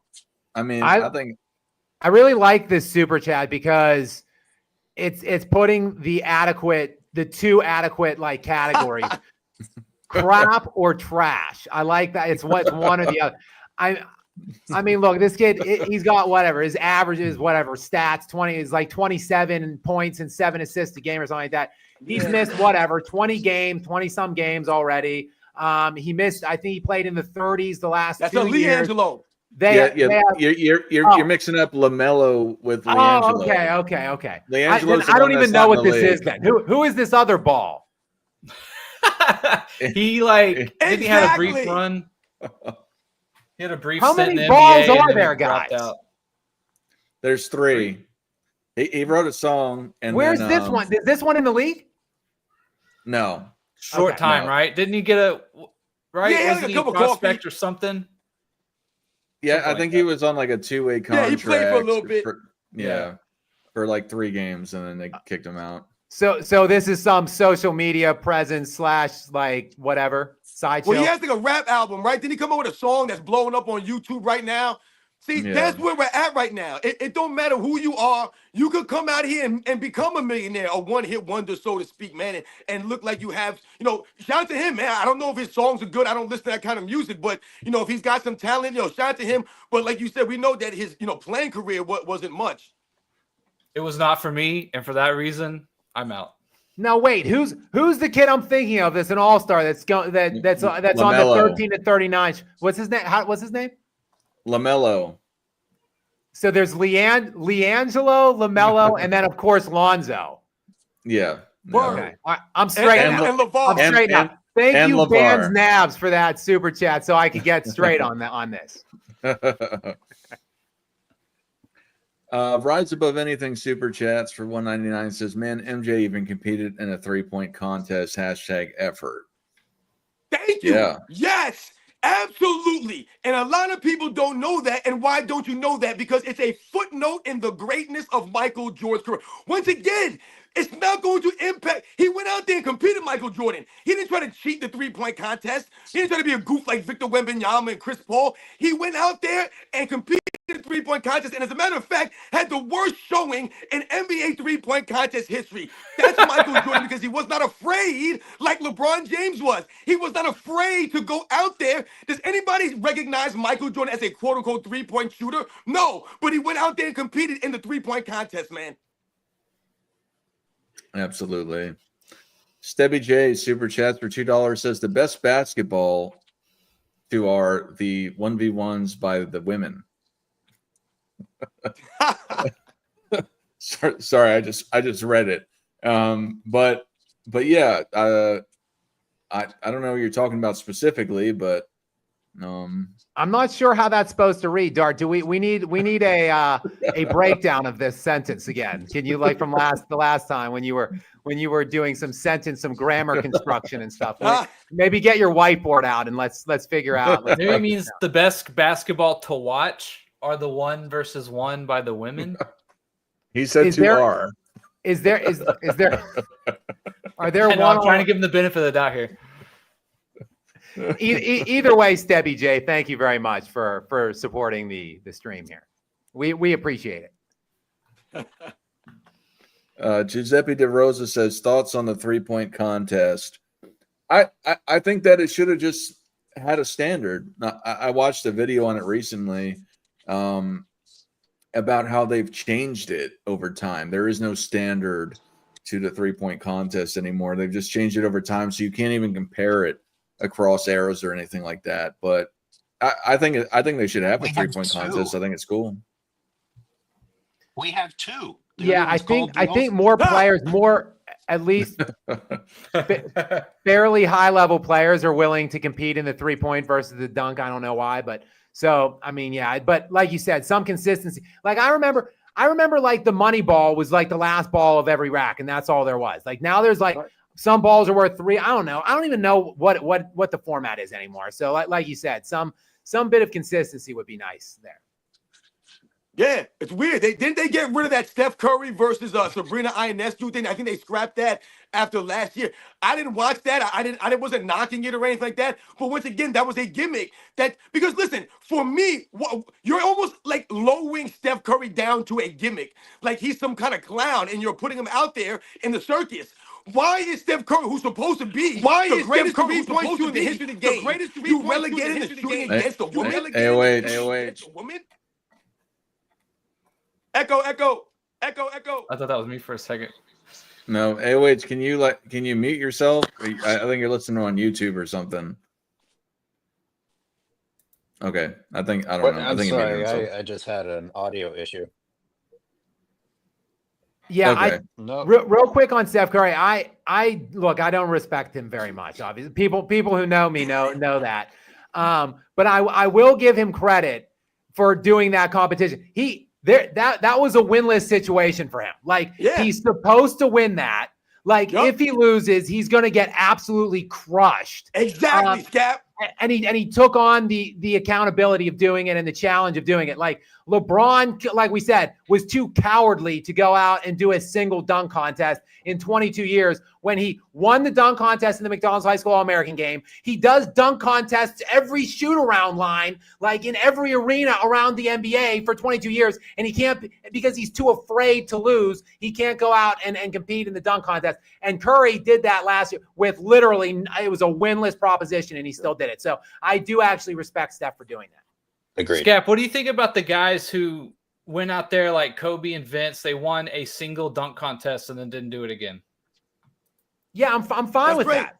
Like, go out, do it. Even look, win or lose. If you do it once and you do it, you did it. Like, and LeBron is supposedly this great dunker. Like, I see him on these like greatest dunks list, the best NBA dunker. Like, he's never done it one time.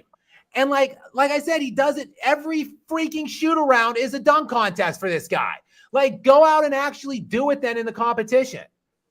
Yeah, I always hated that he snubbed the dunk contest. I never liked that. Can you imagine how many people would want to see? How many people would tune in? Like, as the years went on and he ditched it more and more and more. If like whatever, even when he was like in his early 30s, he's like, all right, whatever, I'll do it. Like, could you imagine the fanfare, people that love LeBron, people that hate LeBron, like all the amount of eyes, attention, and interest that would have been on that, and he just could never be bothered to do it. It just annoys me. It's just one of many things that annoy me about this guy. Yeah, because I mean, like you're saying, if he would, let's say LeBron James came as a rookie and did the dunk contest, it's the only time he did it and he lost. He lost. No one would even remember it. It wouldn't even be a thing. He came in the NBA as a rookie, did the dunk contest, with all the hype, came in, put on a show, did what he did. He lost the dunk contest. No big deal. We move on. When did it become a thing? When LeBron James made it become a thing. When he was hinting about doing it. When he was maybe going to do it. Then all of a sudden people were begging him to do it. You had Magic Johnson offer to pay money to have him do it. Then you had actually LeBron James say, I'm going to do it, and then he reneged on it. And Scott, when you talk about him doing the dunk contest and warm-ups, let's not also forget, LeBron James went to his son, LeBron James Jr., high school game, and the man was doing a dunk show at the halftime of his son's high school game. Why the hell are you doing a show there? Do it the NBA All-Star Weekend, my man. Nick, this reminds me of something somehow, but I don't think AOH ever received your challenge from a few weeks back. Yeah, what's how you want to play him in basketball? Yeah, I was saying, you were so adamant about being the best basketball player. I was saying I might have to make a trip out to California to do some content or something. Don't embarrass yourself. I will fucking destroy you. Now I have to do it. I have to do it. This is a no lose. You're gonna. In the best case scenario, you beat an old man, but the worst case scenario, which is what's going to happen, you're going to get beaten by an old man. It's like the Ionesco versus Steph Curry winless proposition for Nick. Yo, I'm flying. Hey, what did we just talk about? Pride, baby. We're here to play for pride, right? I'm coming for that. Someone had mentioned Luka's never done an all-star contest. He did do the skills challenge once, I believe.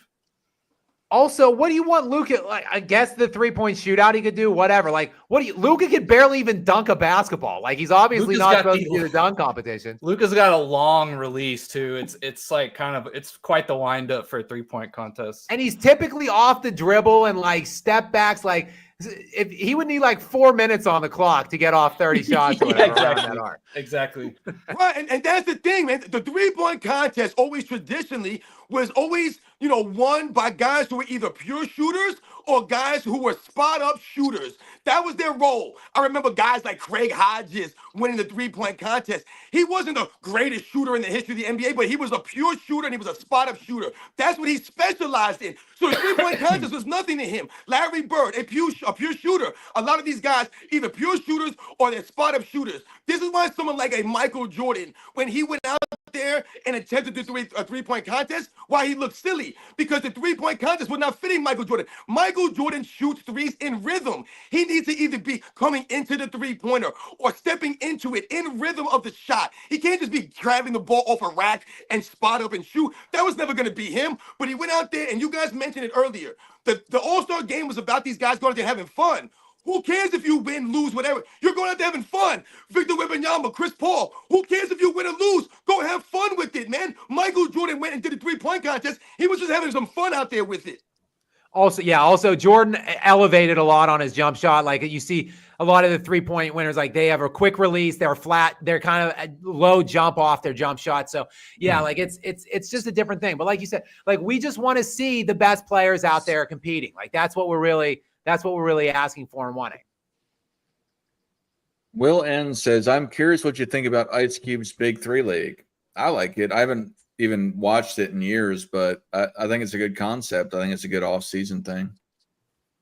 Yeah, Yeah, I like it. like I too. think there was some buzz in the summer or maybe 2 years ago that he offered Caitlin Clark $5 million to play some games in the Big Three, which I think would have been fascinating because the players that are in the in Cubes thing are like from previous generations, like competitive generations, like guys that even at like 40 or whatever, 50, even some would like not just be jogging around letting Caitlin Clark shoot threes. Like that could have been pretty interesting and fairly embarrassing for Caitlin Clark if she did it. So it was probably good for her to turn that down because those guys actually do still have a competitive edge. A lot of the guys in that. So I've seen it off and on, and I kind of like the product, honestly.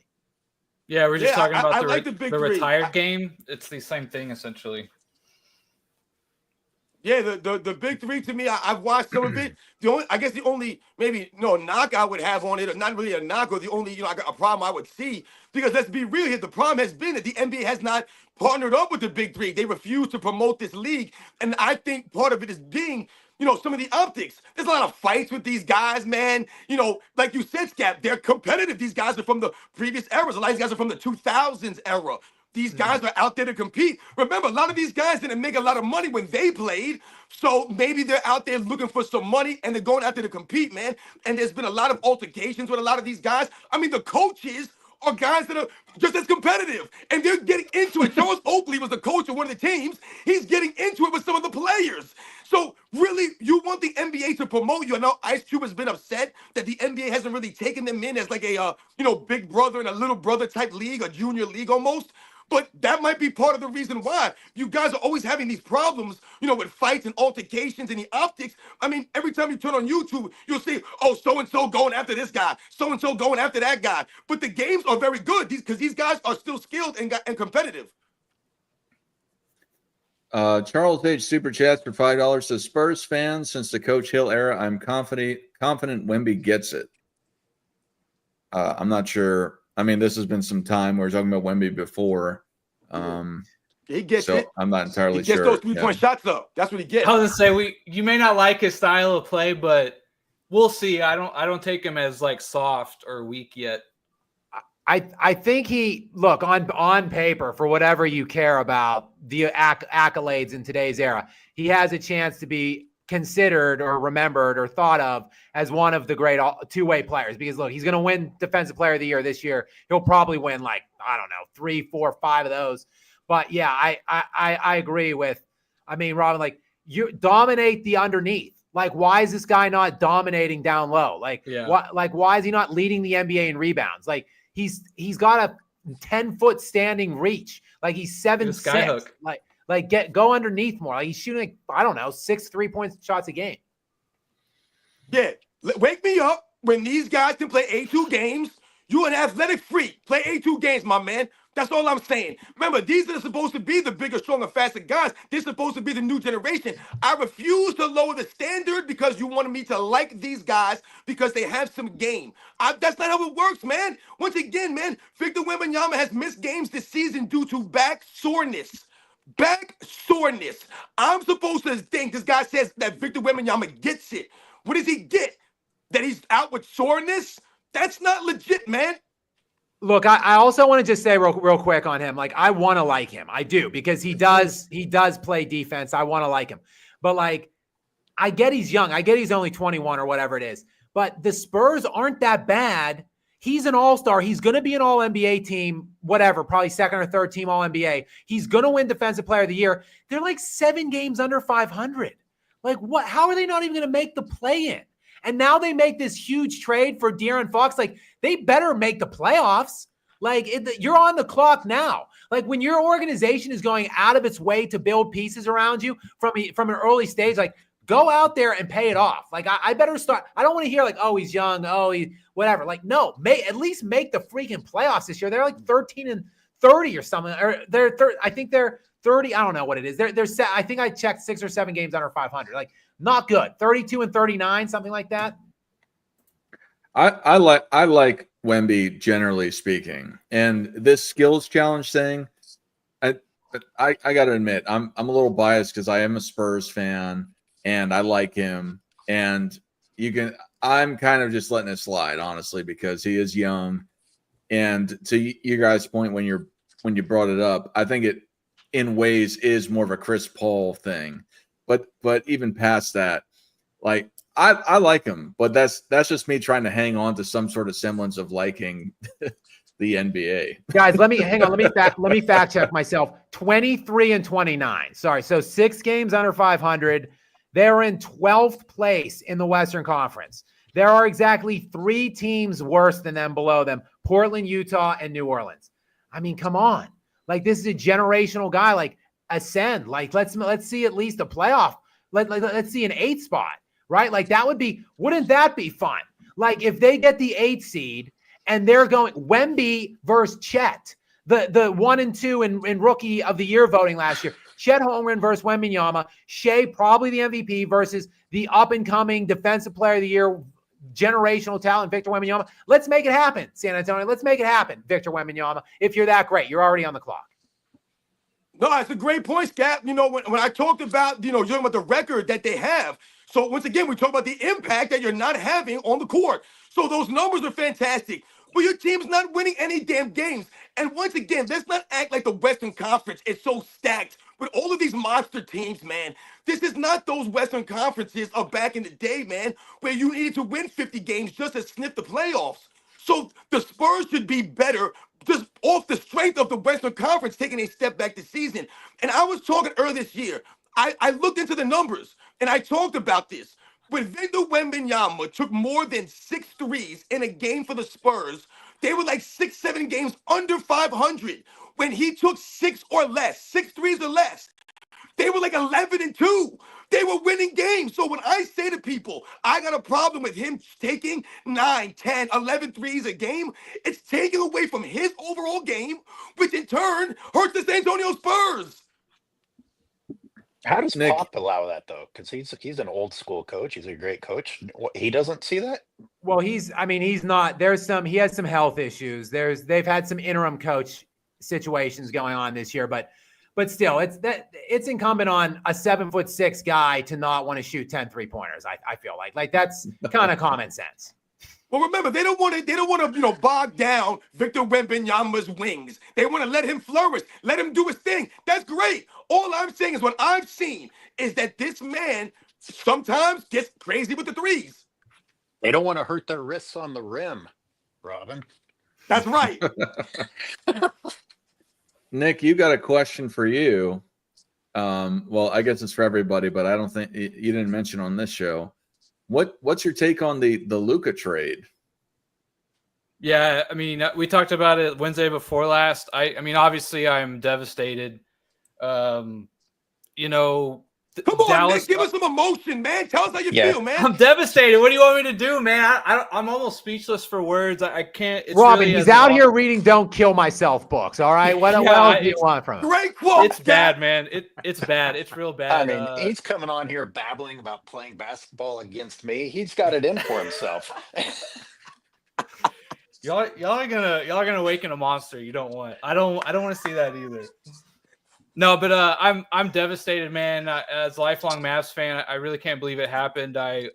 Nico had all my trust in the world, the way he had put this roster together and restructured things after his regime kind of took over for the Nelson and Carlisle regime. And then Cuban sells 73% of the team or whatever to the Adelsons. I don't know how much of that has to do with it and wanting the conspiracy is they want to tank so they can put pressure to get casinos in Dallas or Texas in general, but mainly Dallas, or they're going to tank and want to take the team to Vegas. There's no way the team's going to Vegas. I want to make that clear. DFW is like a top 4 or 5 national media market. There's no way that would ever happen with the Mavericks. Could they to maybe make a move to get gambling in Texas? Maybe, but yeah, just as a fan, I'm devastated, man. When I heard the news, I thought, all right, Nico's wheeling and dealing here. Someone must have offered the farm and the future farm to get Luka. So let's see what we got. And the reasoning and justification to only get 1 first-rounder back and a 6-year older Anthony Davis that's also hurt quite often. I know the last 2 years he technically had played more games than Luka, but if there's nothing more that comes out from this, maybe we won't know for a couple years. But as it stands now, this has to be. There's just no justification for it. I can't even get the logic of it. The site, you go from winning now to saying, "Oh, we're winning now," but Anthony Davis is better at defense, and we'll give Luka up for that. It just Nick, none of it clicks. None of it makes sense to me. did you get excited for a brief moment when AD and the Mavs looked great together? I mean, did you have even a little bit of healing moment there before it was shattered? Well, I mean, first of all, AD's still a great player. Like, let's not, just because it was a horrible trade doesn't mean AD should get dragged through the mud. But it's more of his injury and his age compared to Luka. Maybe Luka's leg is cooked. Maybe Luka from here on out really just deteriorates physically and just never really reaches that full potential. Who knows, right? But I still think this is a good team if you just take Luka out and put in AD. It's still a good team, right? So I did say let's start playing and winning, and that will maybe help me get over it. But he gets hurt the first game. It's just So yeah. I'm on notice over here. I'm on watch. So I've talked a lot about this on my channel. I'm not going to recap my actual take on it, but I have been crushing Nico Harrison, and I think obviously ownership had to put this mandate out that they wanted to move him. Like, I agree. I don't like Nico Harrison's not barging into ownership's office with a whiteboard like Alec Baldwin and Glenn Ross talking about like we've got to trade Luka Doncic. They came and he doesn't shop around. You don't shop around Luka Doncic. Like, what the fuck are we doing? That's where you can criticize Nico Harrison. Not that the trade was made because ownership made that edict.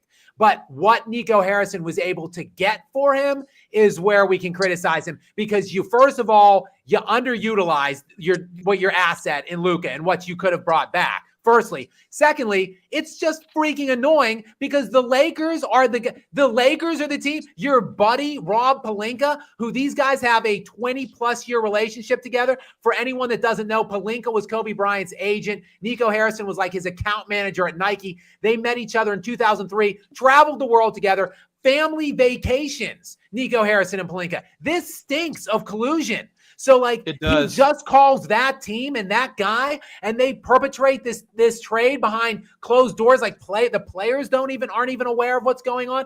There's stories going around that the Utah Jazz, who were the third team involved in the trade, didn't even know what the package was until like an hour before the deal was executed. This is insane. Like the whole league, the players. If you go back, that remember that voided Chris Paul trade to LA when Kobe Bryant was there, and they traded like Pau Gasol and Lamar Odom out of town and brought, and like the weight of ownership complaining to Stern. That's what did it. That's why that trade was vetoed, because all 29 other owners were like, this is total bullshit. And Stern intervened and stepped in. Like, this is 10 times worse. Like, he's not even on the market. Like, say whatever you will about his conditioning and his defense. He's an undisputed top 5 player considered to be on the planet right now, and nobody else gets a shot. Like, real quick. You're talking about how it stinks, right? I just want to real quick from a Mavs point of view, right? The Nelsons, who had gotten Dirk here, had built up this franchise along with Cuban, who obviously completely turned it around in the 90s. I, as a Mavs fan, watched that, right? I would hold on to that and never let that go, and Rick Carlisle, unless there was something better, right? He brings in Nico Harrison, right? And it is going to take everything to gain my trust as a Mavs fan, right?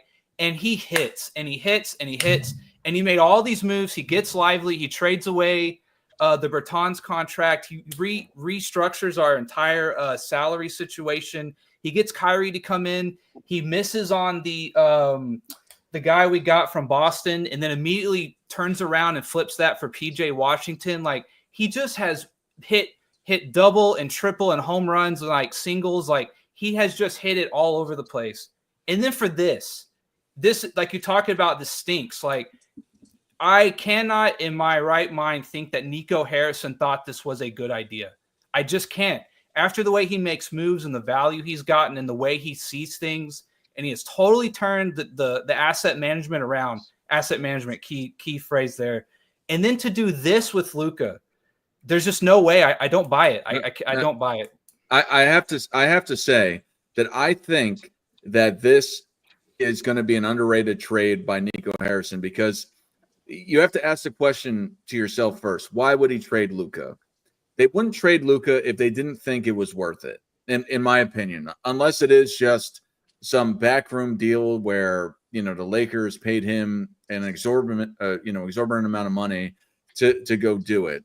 Well, What I speaking think, of, what I really think happened is that Luka, like was said before, is that his calf injury, him drinking, whatever, is that was too much for Dallas to say that we want to keep him, and that there has to be a reason why you're going to trade him.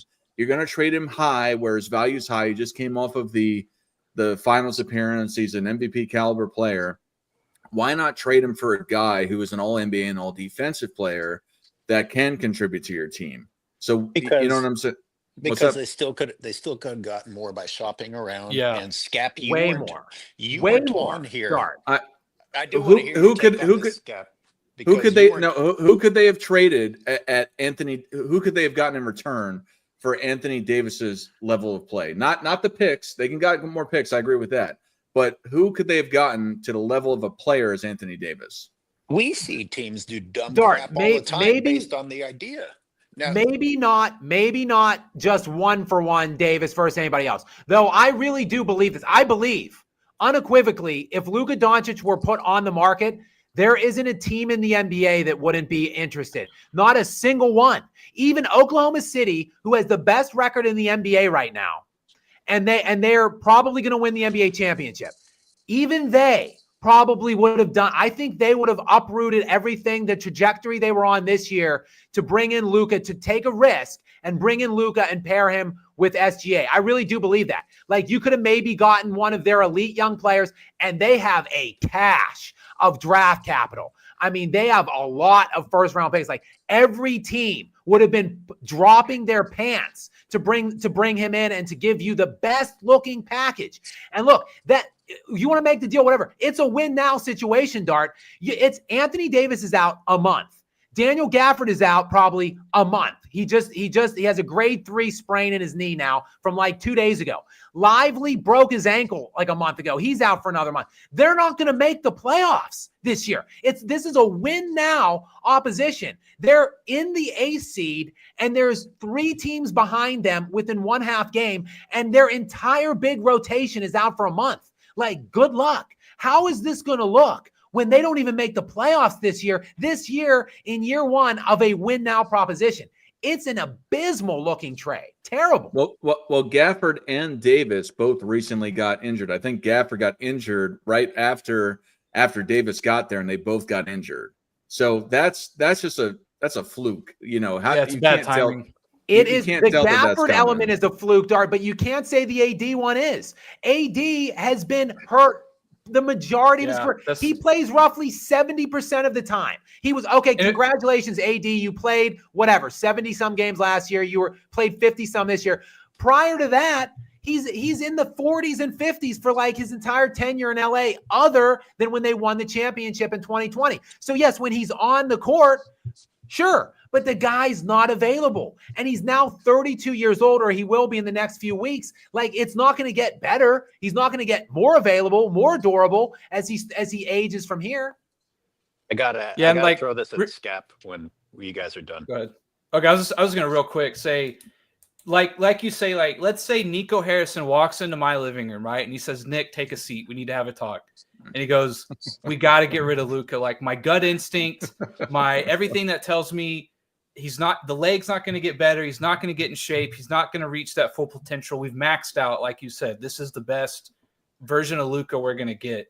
And I said, all right, Nico, I trust you, right? I trust you. You've made so many good moves. I assume, like Scap's saying, like, we are going to get the farm from somebody.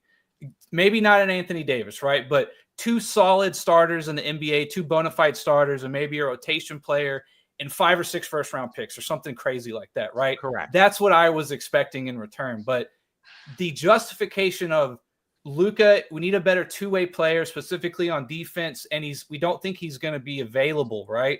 Anthony Davis just doesn't make sense when you tell me that, right? yes, AD is maybe the best singular player we could have gotten at the time that made sense to make it work, right? But the value and the justification, the risk reward, the ceiling and the floor, to me, it makes no sense. The trade is not justified, in my opinion. It's so lopsided. I will say this though, in your defense, this, like I said on the last Wednesday show, this trade does have a couple outs. Like you said, if Luka really doesn't live up to the potential, the conditioning is an issue. We might look back in 2-3 years and say, hey, like the Mavs, they actually did somehow dodge a bullet here or get out from under a falling rock. Again, right now, I don't think that's what's going to happen, but you're right. This trade has a few outs. Like when Nash, real quick, when Nash left Dallas, right? Everyone said that was so bad, but they both did better than they maybe ever would have done together. 3 straight MVPs in a ring. Again, I don't like it. I think it's bad, but there are a few outs. If you're familiar with poker terminology, there are a couple outs here. Again, I don't like my odds, but there are a couple outs here that maybe like Dart was saying, we might look back. Maybe it's not as bad as we're making it out to be right now. Look, there are a lot of things about Luka that I don't like. There's a lot of a lot of behavior that he's exhibited in these first 6-7 years that I don't like. So let's just call an ace an ace. Let's just assume and confirm, yes, he is fat and lazy and doesn't try on defense. Good. I agree with all of those. And yet he is first team All-NBA every year of his career other than his rookie season coming into this year. So with him being fat and lazy and not caring about his conditioning and having a terrible work ethic, he is still first team All-NBA 5 straight years. Well, yikes. What happens if he all of a sudden decides to not be fat and lazy? Like, that's going to look like one of the worst trades in all of sports history, not just the NBA. One last thing before AOH goes is that people don't get rid of a good thing unless it's not a good thing. So Nico Harrison and the Mavericks, just from the outside looking in, and me with my ideas behind it, just my analysis behind it, is that there's something wrong. Yes, he's done all of that in the past, but he got injured with the calf. They got concerns about his conditioning, which I think has been a long-standing thing. All I'm saying is that they wouldn't have gotten rid of him if they didn't think it was worth it. Dart, real quick, and I'll turn right back to you. They went to the finals last year. So the only way, Dart, is that they must win a championship. They have to. Like the Dallas Mavericks with Anthony Davis have to unequivocally must win an NBA championship or they failed. The trade was a failure because they made the finals last year and they had a superstar for 10 years to at least sell to the fans and market.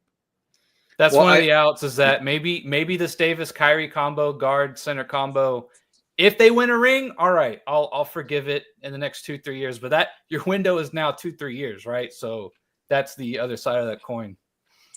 All right, ready? Yes. You guys just presented all the reasons that the trade didn't make sense. And you also talked about the relationship between Pelinka and Nico. And Scap, you weren't here.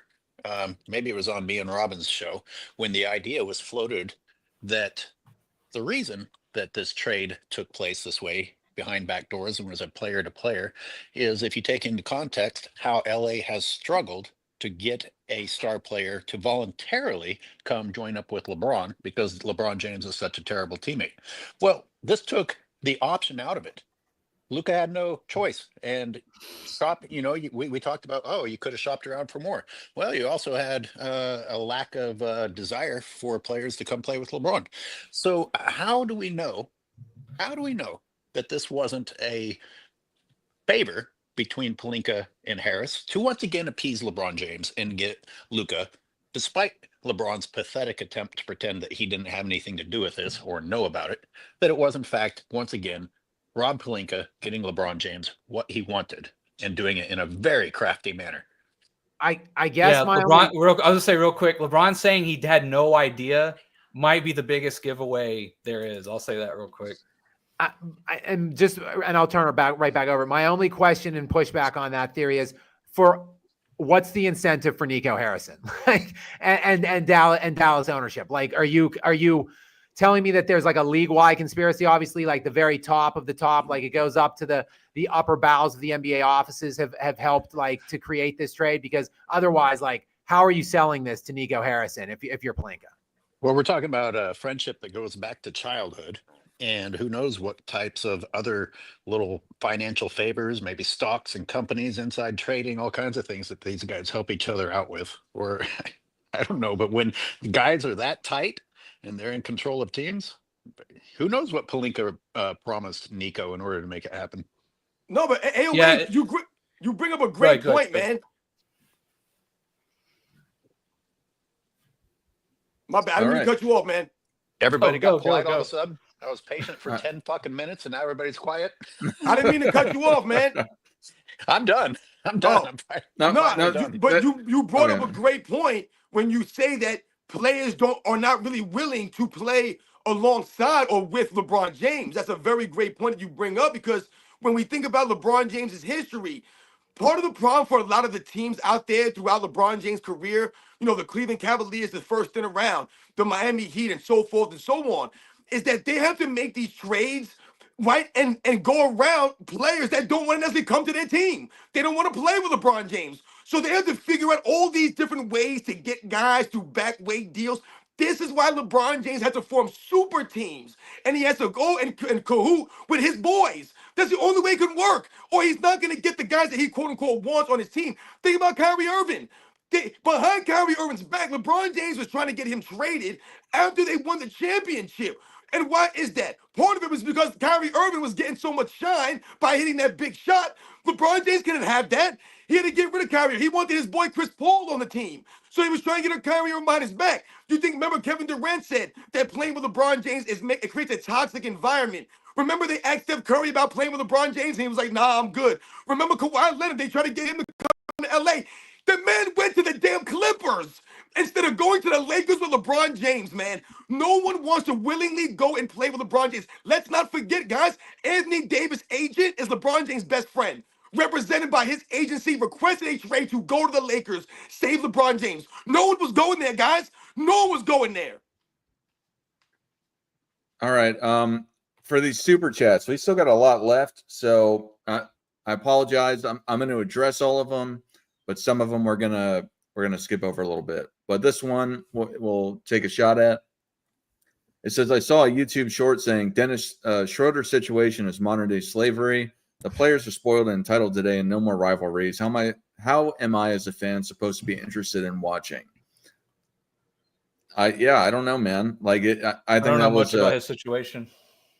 Well, he said it's How dare Dennis Schroeder? I've seen that comment. Yeah. How dare Dennis Schroeder throw a word like slavery out there in this day and age in relation to anything basketball-wise, and these contracts and these guys being traded without knowing, or being traded or not getting it. This, and like I said, it's actually disgusting, man. This is cringe as hell for Dennis Schroeder. Someone of course, who the hell is Dennis Schroeder to be making these kinds of comments? No one wants to hear from Dennis Schroeder. We have no interest or care about what Dennis Schroeder has to say about anything. And for you, like I said, to bring up the word slavery in these times, once again, people have no idea. No idea when these guys talk about what people are saying to them in the crowds. Oh, these people are racist. These people say this way about my mom or about my kids. You guys have no concept of reality of the world. You think people weren't hearing worse things? What the hell do you think was going on back in the day, man? You don't know what slavery was, Dennis Schroeder. You sound insane, man, to bring that up, man. Like I said, it's actually sad. The privilege of playing basketball for a living is enough in itself. You make a living. If you made $30,000 a year, you're doing it playing basketball. I mean, if these guys made the same salary that teachers make in this country, it would still be a crime because they play basketball. Say thank you for once. Count your blessings. You play basketball for a living. And it's so funny how they're the victims. Oh God, anyone could be on the chopping block. You never know who's going to get traded. Well, I thought it was a business. The next person's going to say, hey, basketball's a business, no big deal. And I know it's a different sport, but I thought about the movie Moneyball, where they got us to like the characters of Jonah Hill and Brad Pitt. And so as the audience, you're thinking, oh, these are the good guys. But they showed us that the reality is, hey, you just got to go cut people sometimes. Now, were they the bad guys in that movie, or were they the good guys? Were they showing us that this is a business? And maybe these guys don't have to go buy gigantic mansions the second they arrive in a new town. You know what? If life is so hard buying and selling houses all the time, maybe you rent a nice apartment for a change. Boo fucking who. I can't keep up with all the houses that I've bought. Yeah. Lavaris M says zone defense forces you to jack up too many threes. Thank you for the super chat, Lavaris. I absolutely agree with that. Or in concept, if you pack the lane in the zone, it makes you shoot outside shots.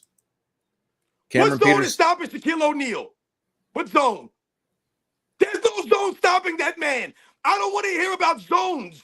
You know who's stopping Shaquille O'Neal? Man-to-man defense, double teams.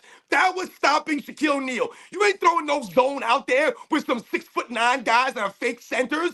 That ain't working, man. Cameron Peterson, super chats for $2 Canadian. Not sure how much that's worth. But just kidding. Anyway, 35-year-old Dr. J was challenging Hakeem at the rim in the All-Star game. Yeah, man. Like we said this entire time, word. It's different nowadays, man. But yeah, thank you for the $2 Canadian. I think there were 2 blocked shots in last year's All-Star game. Maybe two. You would see more than that in the first quarter of the All-Stars games back in the day. Uncle Rico's Revenge, super chats for $1.99 says goofy format sounds like a rec league. Yeah, I think we've all said that it's not really about how it's played. It's not what is played, it's how it's played by the players. So yeah, the format. Yeah, I wonder if are the 2 teams that aren't playing, are they gonna have to stand off on the side and and shoot, get some shots up? They'll do their warm up when the team's at the other end. Is that like how it's gonna go? Tell boys. Michael Silberg super chats for $2 says, who is the petition to remove Adam Silver? I think we all do. We're about to push it out to the masses. So yeah, it's us. Does anyone here think making it a race to 40 might change it a little bit? And the fact that there's a Rising Stars team? I'll tell you this, Nick. They won't score 211 points this year. I know that. So they've got that going for them. Maybe I'm cautiously optimistic, you know? Yeah, they should count by ones. They're they're kind of making the game a sprint, you know, instead of this 4-quarter marathon where they start playing at the end. So we'll see. Yeah. Too easy for Marks. Super chats for $1.99 says Damon Curley strictly there to chuck up logo threes. Yeah, in respect to the All-Star game, yeah. Yep. And they're on the same team, right? They're both on the same team?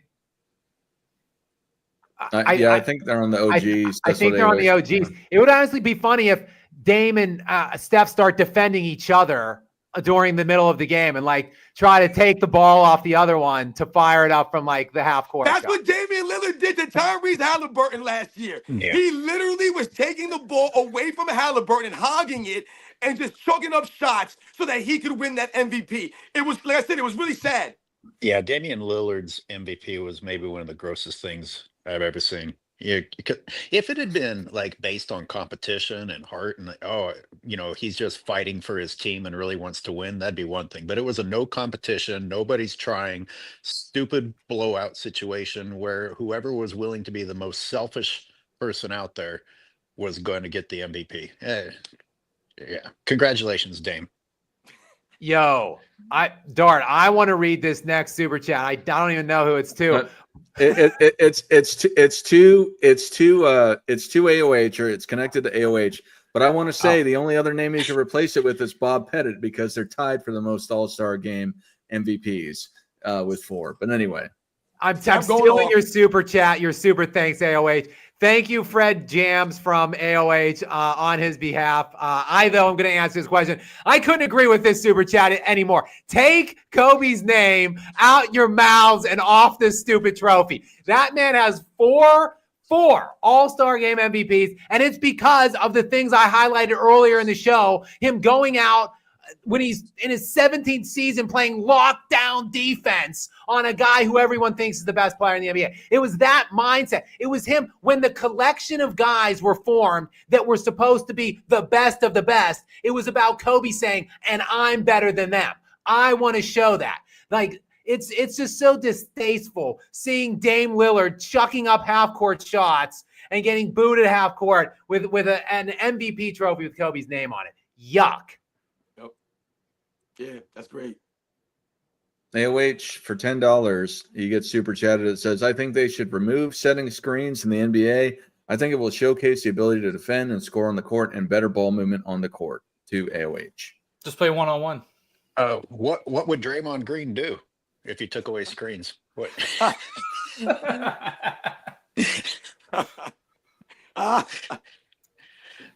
Yeah, that's an interesting concept. Take away screens. I don't know. Yeah, I don't know. That would actually take away a lot of my game too. So I'm gonna veto Well, like you that said, one. man, take away moving screens. Oh yeah, let's start with that. Let's start with taking away moving screens. Either that, or you can really just do whatever you want on the screen. Like, it could be like above the rim type screens being set out there. Like, people are just like elbowing people in the face. Like, you have to really earn your screen, essentially. Yeah. Bring slam ball back. Didn't they bring that back recently? Slam ball, that's awesome. Yeah. That's more entertaining. Slam ball. Yeah, slam ball was kind of good. I wish that. Hell yeah, it was good. That didn't do very Here, I'm well. gonna try to go down these super chats. Where do you rank McClung as a dunk contest dunker of all time? I have him around top 3. Yesterday's contest really solidified him. Top 3? Listen. I'm not going to go off right now. I respect Mac McClung. Like I said, this is no knock on him. But when we talk about the level of competition, the guys you're going against, like I said, if he would have been out there going against Zion Williamson or Anthony Edwards or a John Moran, some of the elite high flyers, but not only just guys that can high fly, but these are star athletes. These are the star players. Once again, Mac McClung's not even an NBA player to me. He's not an NBA player. He's the NBA slam dunk contest. So I can't put him top 3 with who? Michael Jordan, Vince Carter? I mean, what are we talking about here? Sean Kemp, Dominique, he's better than Sean Kemp, Dominique Wilkins, and Dr. J, and some of his Kobe Bryant, and some of these other guys, Tracy McGrady. He's better than Zach LaVine or Aaron Gordon in some of the more recent competitions. I don't believe so. I can't put him top 3. Michael Silberg says, how can we get Adam Silver to run all of sports? Wow. Michael Silberg, we appreciate you watching and engaging and supporting here. But are you in the right place? Did you stumble accidentally on here and mistakenly? Like, do you hate sports? Is that what's happening here? Like, do you want This is definitely every sarcasm. league destroyed? No, he's a longtime supporter on my channel. That has to be sarcasm.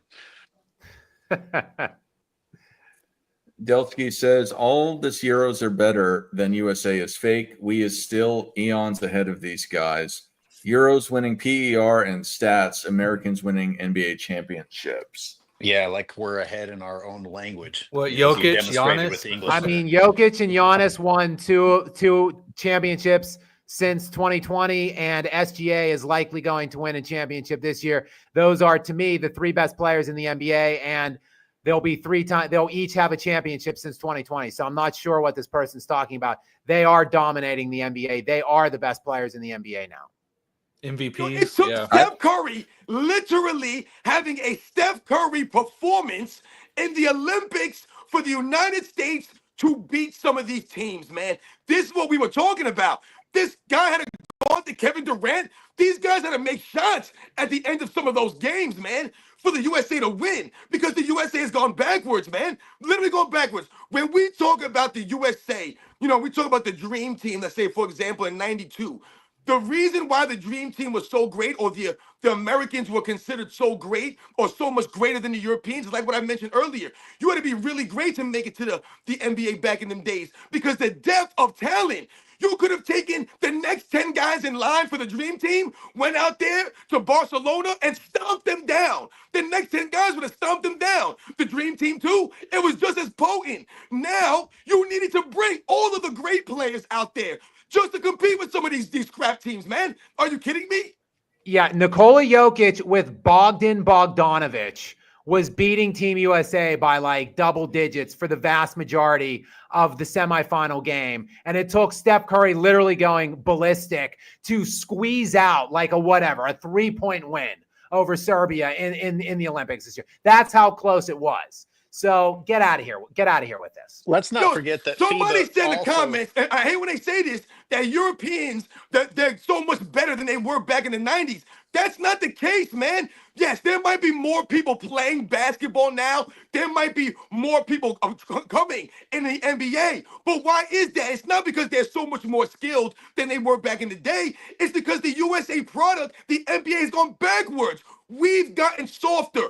Those guys back in the day were just as great. The Drazen Petrovic, he would be great today. He wasn't just great back in the day. He would have been great today, man. He would have been one of the best players in Europe right now. Tony Kukoc, I was in Europe. They were calling him in Croatia the Michael Jordan of Croatia. That's what they were calling these guys. These guys were great players. The game is going backwards. So what you're saying when you say the Europeans are so much greater today, that's why we look bad? No, so what you're saying to me is that the 92 Dream Team, if we dropped all of those guys in the Olympics today, you put Magic Johnson out there, Michael Jordan, all the same age they were in 92, you put them in the, they're still dominating. Ain't no one beating those guys. Ain't a team sniffing the 92 Dream Team today. They would destroy all these teams.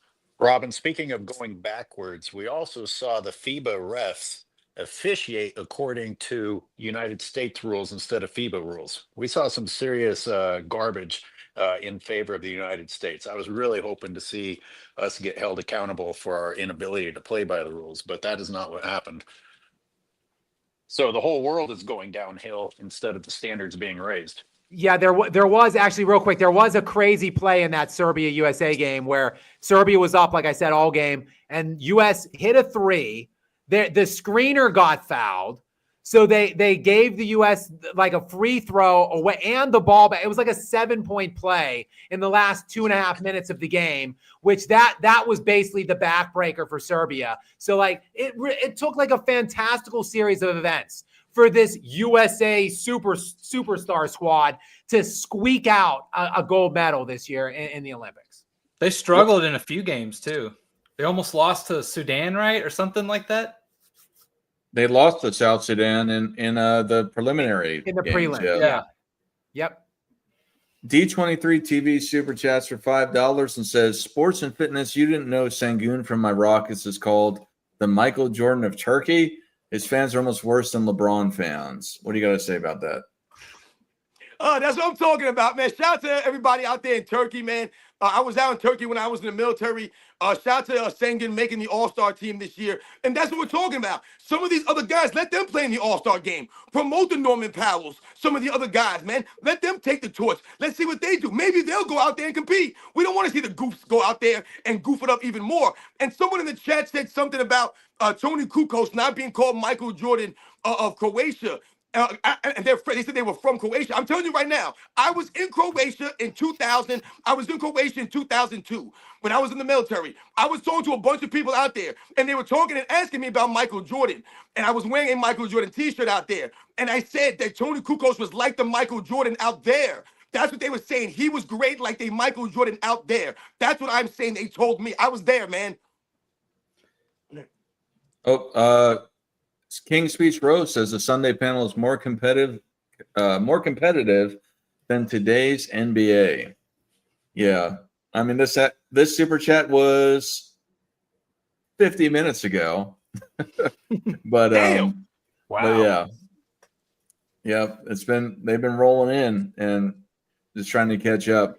Thank you, For the people that are super chatting, I just want to say thank you, and I apologize in ways for the timeliness, but we're trying to address everything and then also keep a show going. So I know it's been a while, but thank you for the super chat. I don't even know if you're still here, King's Speech, but thank you. Michael Silberg says 2026 Mac McClung 4-peat over a dumpster dunk clown poop trash. Yo, that would bring me to my knees. That would be the greatest dunk ever. If McClung collected LeBron and like Steph Curry and put them in a dumpster and jumped over the dumpster, that would be incredible. You got to put Silver in there too. Diaz Army 209 super chats for €5. Says, imagine me as a Slovene and an Antioch bum waking up that morning and hear the news. You guys keep it real. I hope you all become mainstream one day. Thank you. Thank you, Diaz. Thank you very much. Appreciate that. Willen says, will Ben Simmons win another Rookie of the Year title this year? Well, he played one game pretty decent a couple days ago, and they said that he's back. So I guess so. I mean, if the media has any power. The man scored 12 points, man. That's how low we've lowered the standard for Ben Simmons, man. Think about the standard. This is what we talk about, guys. They've lowered the bar so low for Ben Simmons. We're just impressed that he's still playing in the NBA, that he's not mentally frail and has got to take a mental day off. Think about Joel Embiid and the standard that's been lowered. Someone like Zion Williamson. We're just happy Zion Williamson's out there. The man can't keep himself in shape, can't play back-to-back games, but hey, we're just happy he's out there. Jolly Jostrum's super chats for $10 says the U.S.-Canada hockey match has 3 fights in the first 10 seconds of a game of bragging rights. Meanwhile, the best athletes in the NBA are afraid of hurting themselves trying to dunk. What a joke.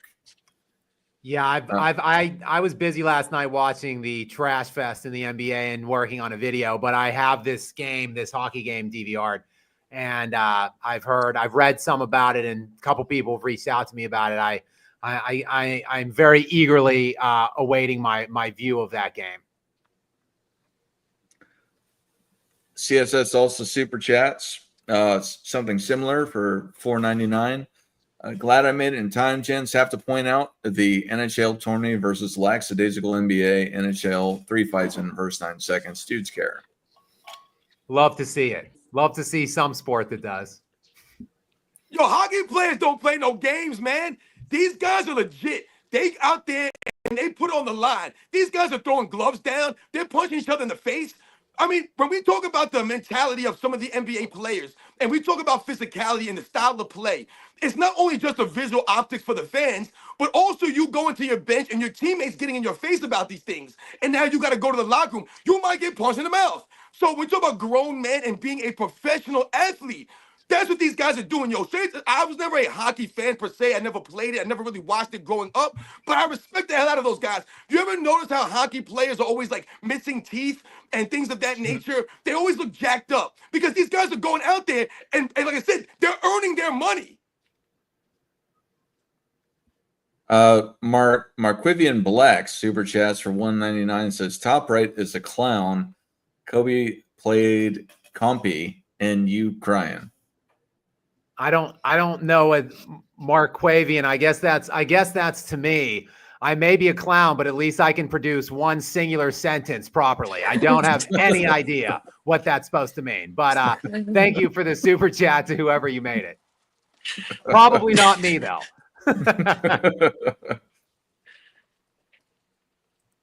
All right, for $4.99, just a messenger. Sports and fitness rants. Last year's All-Star game, 289 shots. 168 threes. Wow. Only 3 blocks and 3 personal fouls. Just another 3-point contest, layup line drill session. What do you guys say about that? Thank you very much, Justin Messenger, coming out and giving you the facts that I stated earlier. I said I think there were 2 personal fouls. Excuse me, there were 3, guys. I was off by 1. I said that there may have been 2 blocks. Excuse me, I was off by 1. There were 3. So shout out to Justin Messenger. Like I said, almost 200 3-pointers taken in that game. Damian Lillard, I believe, shot 23 of them. I believe Tyrese Halliburton shot about 17, maybe, if I'm not mistaken. But like you said, it was a 3-point contest.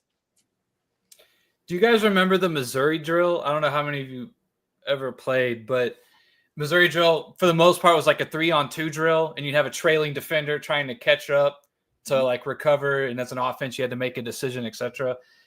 I feel like that's really all it is these days. All-Star game. It's just that drill, but like a 5v5, 4v4 version up and down the court. Word. CSS says like, what's up? It can wait. It can wait. Oh, okay. CSS says, I got to push back. Even Kobe said the Euros are better trained in the game while USA players are suffering from the AAU path that develop attributes. Right. That's the point I was making. I'm sure that was directed to what I was saying about the USA players today would be from the 92 team would be able to compete with these guys, because that's the excuse we always hear. Oh, the Europeans got so much better. You just made my point. The AAU, what's going on? They're not developing till we've regressed. That's what I'm saying. The USA product has regressed. The NBA product, the American players, they've gone backwards. They haven't pushed the game forward. The game's gone backwards. I'm telling you guys right now, if you drop Michael Jordan, Scottie Pippen, Magic Johnson, Charles Barkley, Karl Malone, Patrick Ewing, Chris Mullin, John Stockton, Clyde Drexler. You drop them in Olympic competition at that time today, they are just fine. Why? Because the fundamentals of basketball have not changed, guys. And they played with the fundamentals. They didn't need to carry the ball to get down the court. They didn't need to travel to dunk the basketball or make these layups. These guys didn't need gimmicks. These guys were legit NBA players that could shoot the ball, play defense, run the floor, pass it, all of these things. They had high IQs, and more importantly, they were true competitors that were going to go out there. So the Europeans are not going to be able to push these guys around. They're not going to be able to go out there and push them around like some of these guys today. And they're not going to be out there a bunch of goofs, man. Delsky super chats for $2 says 3 euro lead chips in 30 years. USA equals chips, euros equals stats. We're not talking about 30 years. We're talking about the state of the league right now. And I'm not even talking about specifically Euros. I'm saying foreign-born players, like, international players versus domestic players in the United States of America. The best players today are not born here in the United States. They're coming from overseas. There's no disputing that. They're winning all the MVPs. They're winning championships. Like I don't know what you want me to say. Like, the U.S. game is regressing. There's no doubt about it. You want to talk about the AAUification of it. Like, it's simply all slashes, dunks, and three-point shots. There's no fundamentals. There's no skill sets. Like, the European players are better skilled. They're more fundamental. They're more talented. They actually, I think, do compete more, and they're loyal to the organization that drafts them by and large. Like, they're just better. Get over it. Like, you guys, get over it is what I'm saying to you, to the NBA. Like, if you want to fix it, it's incumbent on you, the players, the youth movement in the United States of America, to do it. But to try to push back and complain about what we're saying, you're not grasping reality. Like, America has lost the hold in the NBA, period. The Gold Eagle 99 super chat AOH for $10 says, I appreciate you, or no, he didn't super chat, or she didn't super chat AOH, but it's directed towards him. It says, I appreciate you uploading the 87 All-Star game. That's what an All-Star game should look like. I didn't watch it all, though. What do you have to say about that? Yeah, well, that's great, because I wanted to talk about one of the lies about, the attempt to complement today's game. They say they're more skilled and things like that, but they also say it's a faster paced game. And Michael Jordan got interviewed in that All-Star game, and I mentioned it in that video that I did. I said, the interviewer was saying, wow, man, you guys are all over the place out there. And Jordan says, yeah, well, we're going to get tired and then we'll start taking threes. And that just gives it all away. The 3-point chucking today is lazy basketball. It's cover as little ground as possible and try to take a shot with the least amount of effort required possible. And therefore, that's what Michael Jordan was alluding to. He wasn't trying to crap on the game, but he was saying, hey, just wait until we get too tired to really drive and dunk and kick out and things like that. And then you'll start to see the 3-pointers show up when we're all tired. That means that today's game is what tired people look like. and you're trying to sell us that it's a better version of basketball. It's not. Absolutely. All right. So we've gone through all the super chats. So I mean, we gotta wrap it up. yeah. Absolutely. So Nick, I know that you went through your heartfelt discussion about Luca. Do you have anything for the people as we leave? Yes, actually, I want to leave with this a little white pill, right, or a silver lining. Texas A&M Aggies, number 8 in the nation in basketball. I cannot believe I'm seeing this in my lifetime as an Aggie, as my alma mater, that our basketball team looks like they're going to maybe get a 2 seed in the tournament, which would really be something. But a little shout out to them. It's a complete, everything is upside down and backwards, right? I guess, the basketball gods give it and they take it away. So for the Luca, I will leave us with the Aggies are doing pretty good. So I'm happy about that. All right, AOH. Got anything for the people? Thanks everybody for tuning in. I am trying to do more lives to make up for the fact that I haven't been able to get around to video editing. And tomorrow will be yet another live. Robin can't make it, but 93 Zay will be on, and we will be looking at his breakdowns of the All-Star weekend. And then on Wednesday, Robin will be back for another live. Anyway, thank you everyone for sticking with me while I'm not able to do my usual footage breakdowns. All right, Jay, Scapatag, you got anything for the people? Yeah, just again, thanks. I love being here when I can make it work. I've been pretty busy lately myself, but I love getting on here with you guys. Love the panel. Thank you to everybody that comes here and interacts and engages with us here, supports it. Anyone that comes in from me, you should check out from my channel. You should check out everybody here. You guys are all doing good work out there. Dart, thank you so much for what you do here. And Nick, I was hearing like the sad music from Top Gun when Goose dies. Like I was hearing that music when you were talking about Luca today. I'm gonna let's see if guys, if you're listening out there, send this guy an edible arrangement or something. Get him a fruit basket, something. I feel really, really sorry and really bad for him. Yeah, it sucks. I'm not gonna lie. You're gonna feel even worse when you see us play basketball against each other. Yeah. I hope that happens. So Nick and Speen were talking about trying to get a thing together. And for me, I personally travel a lot for my work, and it often can be unpredictable. So I told them, and I think it's probably the best location otherwise, is that if we do a get together and we play basketball or do a show, I think you should all come to Hawaii. I mean, yes, I'm in. Let's do it. Our own Pro Bowl. It'd be pretty funny. Count me in. I was thinking that we should all be going to Hawaii when you started talking, and then you paid it off. I thought that was going to end like with, well, we can't do me because I'm in Hawaii. And I was like, we should absolutely be doing Hawaii. So I think that's what we need to do. A one-on-one tournament, an MJFB one-on-one tournament. In Hawaii, that'd be so funny. Outdoor with the wind, the double rim. Yep. Absolutely. Robin, you got anything for the people? Yeah, I mean, listen, like I said, I love doing the show. Shout out to everybody in the chat. I mean, you guys have me rolling today. Nick versus AOH possibility down the road, man. That's iconic right there, man. That will get more views than the All-Star game. I guarantee it, man. So, yeah, it would be interesting, man. Like I said, man, I would definitely fly out wherever you guys would do that just so I could witness that myself, man. And then maybe I could do the commentating for that event.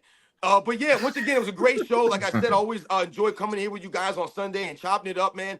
Shout out to everybody in the chat. Once again, you guys humble us with your donations and the support that you guys give us, the things that you guys write in the chat. Thank you very much, Dart again, Scap, my man Nick, of course, the Czar again. I'm sorry I can't beat it with you on Monday, but me and AOH, we'll be going live on Wednesday. So once again, you guys know the deal. I'll catch you guys on the next one, man. Another super chat came in real fast before we shut it, or two. Michael Silberg says, when you selectively make rules and selectively enforce rules to choose winners, There's literally no way to compete over anything but stats and salary. Yeah, fair play. Word. And Delsky for $5 says, respect Scap. I sub to you, but I make basketball content too on Delsky channel. And y'all lucky I'm not on this panel. Euro's not held to the same standard. Man, he is salty about the Euro thing. Delsky, Ooh, man, thank you. we Thank might you just so do a much for Euro show next week. Thank you so much for subscribing and also for your support here and your chat. And maybe one of these days we can have you on. I again just must protest. I just the non-Americans have seized control of this sport for the foreseeable future, and I don't see it stopping anytime soon. He typed that in a complete sentence. Are you sure he was an American? Ah, Yeah. All right. Well, thank you, panel. Thank you, chat. Thank you all for the super chats. Thank you all for the discussion on the panel and the super chats, bringing discussion to us. And, Today was a good one. It was, yeah. And I want to. I hope everybody a fantastic rest of your weekend. And Michael is it Jordan still fans. Yes, it is Sunday. And Michael Jordan fans, what's up? I thought we'd carried over into Monday by now. Michael Jordan fans are the best.